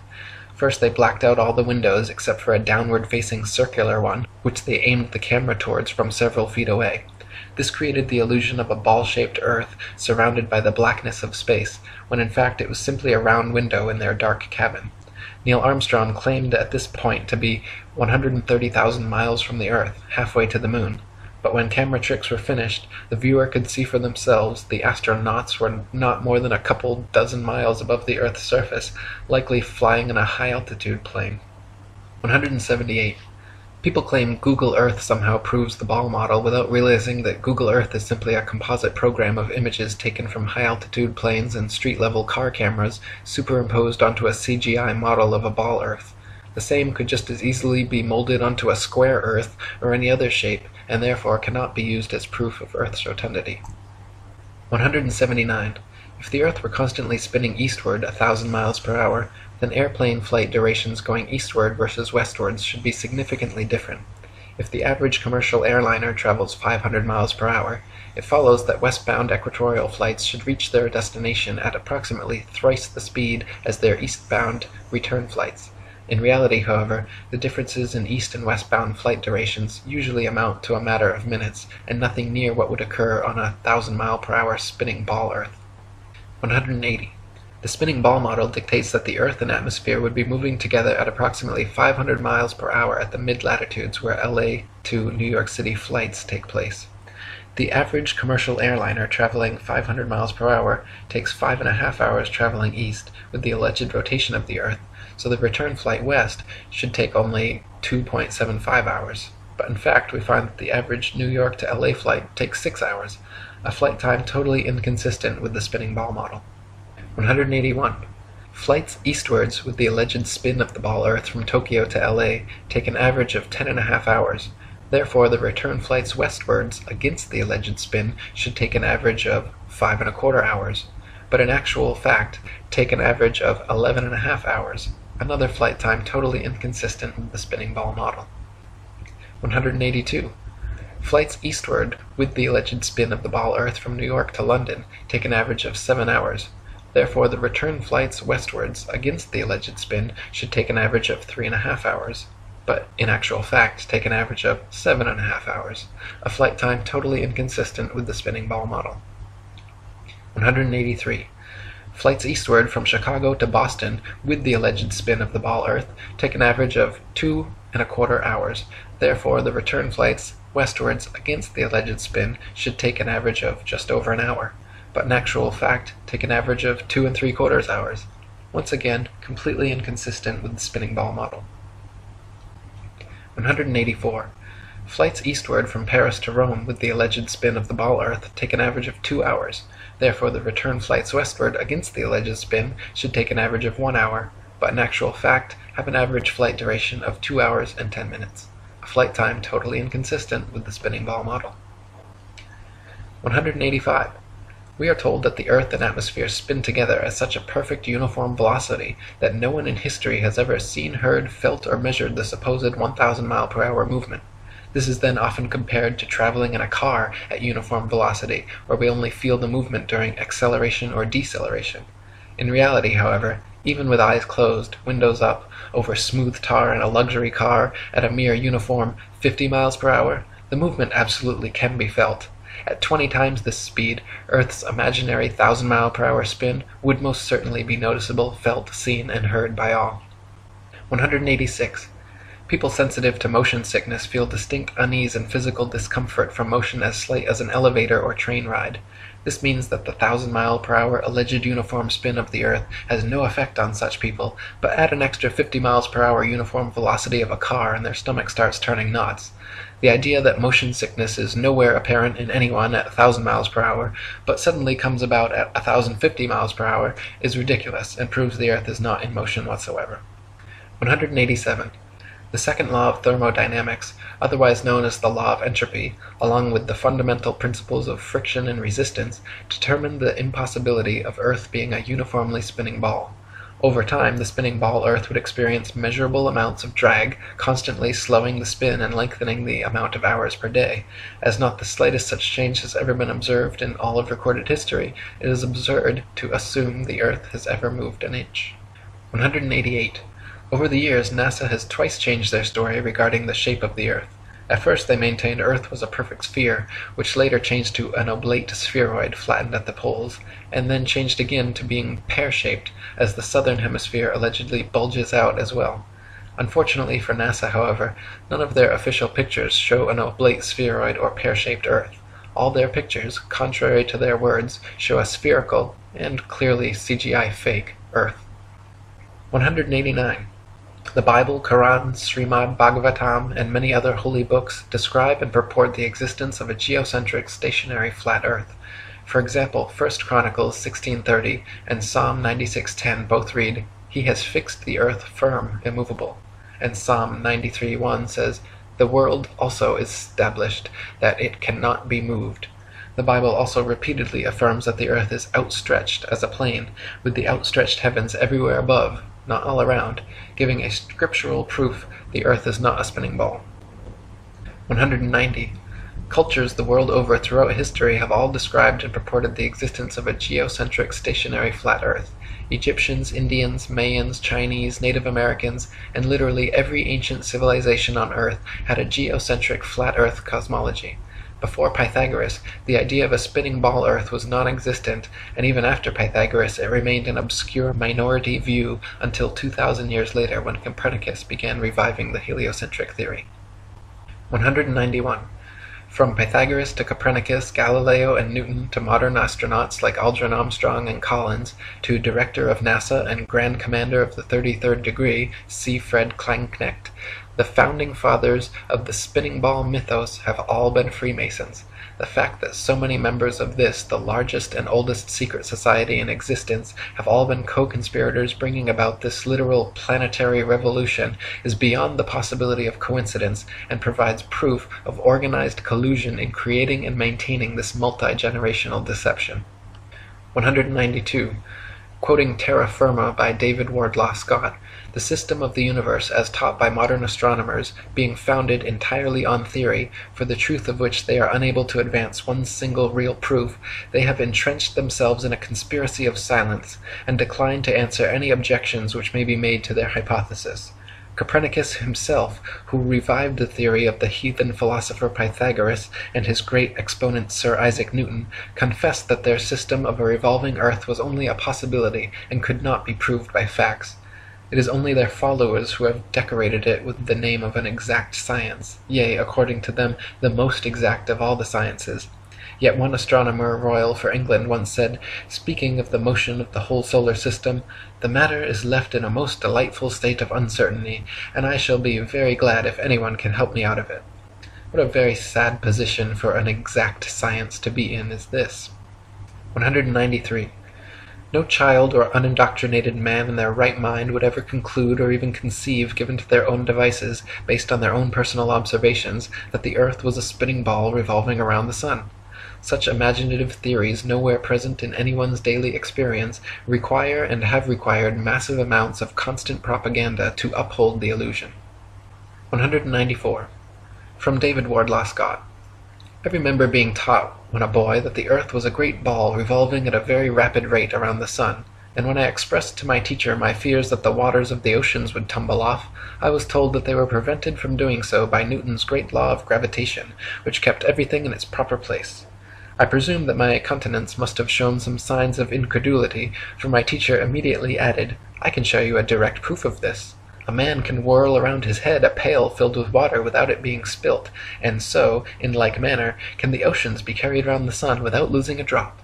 As this illustration was evidently intended to settle the matter, I then said no more upon the subject. Had such been proposed to me afterwards as a man, I would have answered somewhat as follows. "Sir, I beg to say that the illustration you have given of a man whirling a pail of water around his head and the oceans revolving around the sun does not in any degree confirm your argument, because the water in the two cases is placed under entirely different circumstances, but, to be of any value, the conditions in each case must be the same, which here they are not. The pail is a hollow vessel which holds the water inside it, whereas, according to your teaching, the earth is a ball, with a continuous curvature outside, which, in agreement with the laws of nature, could not retain any water. 195. Astronomers say the magical magnetism of gravity is what keeps the oceans of the world stuck to the ball earth. They claim that because the earth is so massive, by virtue of this mass it creates a magic force able to hold people, oceans, and atmosphere tightly clung to the underside of the spinning ball. Unfortunately, however, they cannot provide any practical example of this on a scale smaller than the planetary. A spinning wet tennis ball, for instance, has the exact opposite effect of the supposed ball earth. Any water poured over it simply falls off the sides, and giving it a spin results in water flying off 360 degrees like a dog shaking off after a bath. Astronomers concede the wet tennis ball example displays the opposite effect of their supposed ball earth, but claim that at some unknown mass, the magic adhesive properties of gravity suddenly kick in, allowing the spinning wet tennis ball earth to keep every drop of gravitized water stuck to the surface. When such an unproven theory goes against all experiments, experience, and common sense, it is high time to drop the theory. 196. Quoting Marshall Hall. In short, the sun, moon, and stars are actually doing precisely what everyone throughout all of history has seen them do.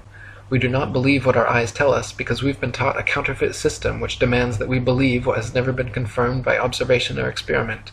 That counterfeit system demands that the Earth rotate on an axis every 24 hours at a speed of over 1,000 miles per hour at the equator. No one has ever seen or felt such movement, nor seen or felt the 67,000 mile per hour speed of Earth's alleged orbit around the Sun, or its 500,000 mile per hour alleged speed around a galaxy, or its retreat from an alleged Big Bang at over 67 million miles per hour. Remember, no experiment has ever shown the Earth to be moving. Add to that the fact that the alleged rotational speed we've all been taught as scientific fact must decrease every inch or mile one goes north or south of the equator, and it becomes readily apparent that such things as accurate aerial bombing in World War II down a chimney from 25,000 feet with a plane going any direction at high speed would have been impossible if calculated on an Earth moving below at several hundred miles per hour and constantly changing with the latitude. 197. Some people claim there is no motive for such a grand-scale deception, and that flat or ball makes no difference. By removing Earth from the motionless center of the universe, these Masons have moved us physically and metaphysically from a place of supreme importance to one of complete nihilistic indifference. If the Earth is the center of the universe, then the ideas of God, creation, and a purpose for human existence are resplendent. But if the Earth is just one of billions of planets revolving around billions of stars in billions of galaxies, then the ideas of God, creation, and a specific purpose for Earth and human existence become highly implausible.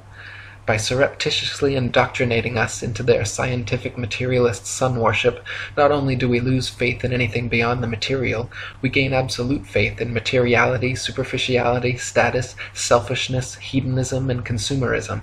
If there's no God and everyone's just an accident, then all that really matters is me, me, me. They've turned Madonna, the mother of God, into a material girl living in a material world. Their rich, powerful corporations with slick sun cult logos sell us idols to worship, slowly taking over the world while we tacitly believe their science, vote for their politicians, buy their products, listen to their music and watch their movies, sacrificing our souls at the altar of materialism. To quote Morris Klein, the heliocentric theory, by putting the sun at the center of the universe, made man appear to be just one of a possible host of wanderers drifting through a cold sky. It seemed less likely that he was born to live gloriously and to attain paradise upon his death. Less likely, too, was it that he was the object of God's ministrations. 198. Some say that the idea of an intergenerational worldwide conspiracy to delude the masses sounds implausible or unrealistic.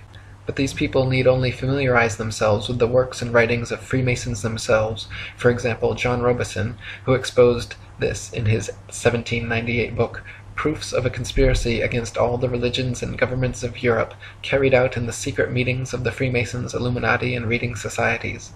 Supreme Commander of the 33rd Degree Albert Pike was quite forthcoming in several letters regarding the Masons' ultimate goal of world domination, and the Zionist Protocols of the Learned Elders of Zion, the exact plan by which this would be and has been carried out, is completely disclosed. 199.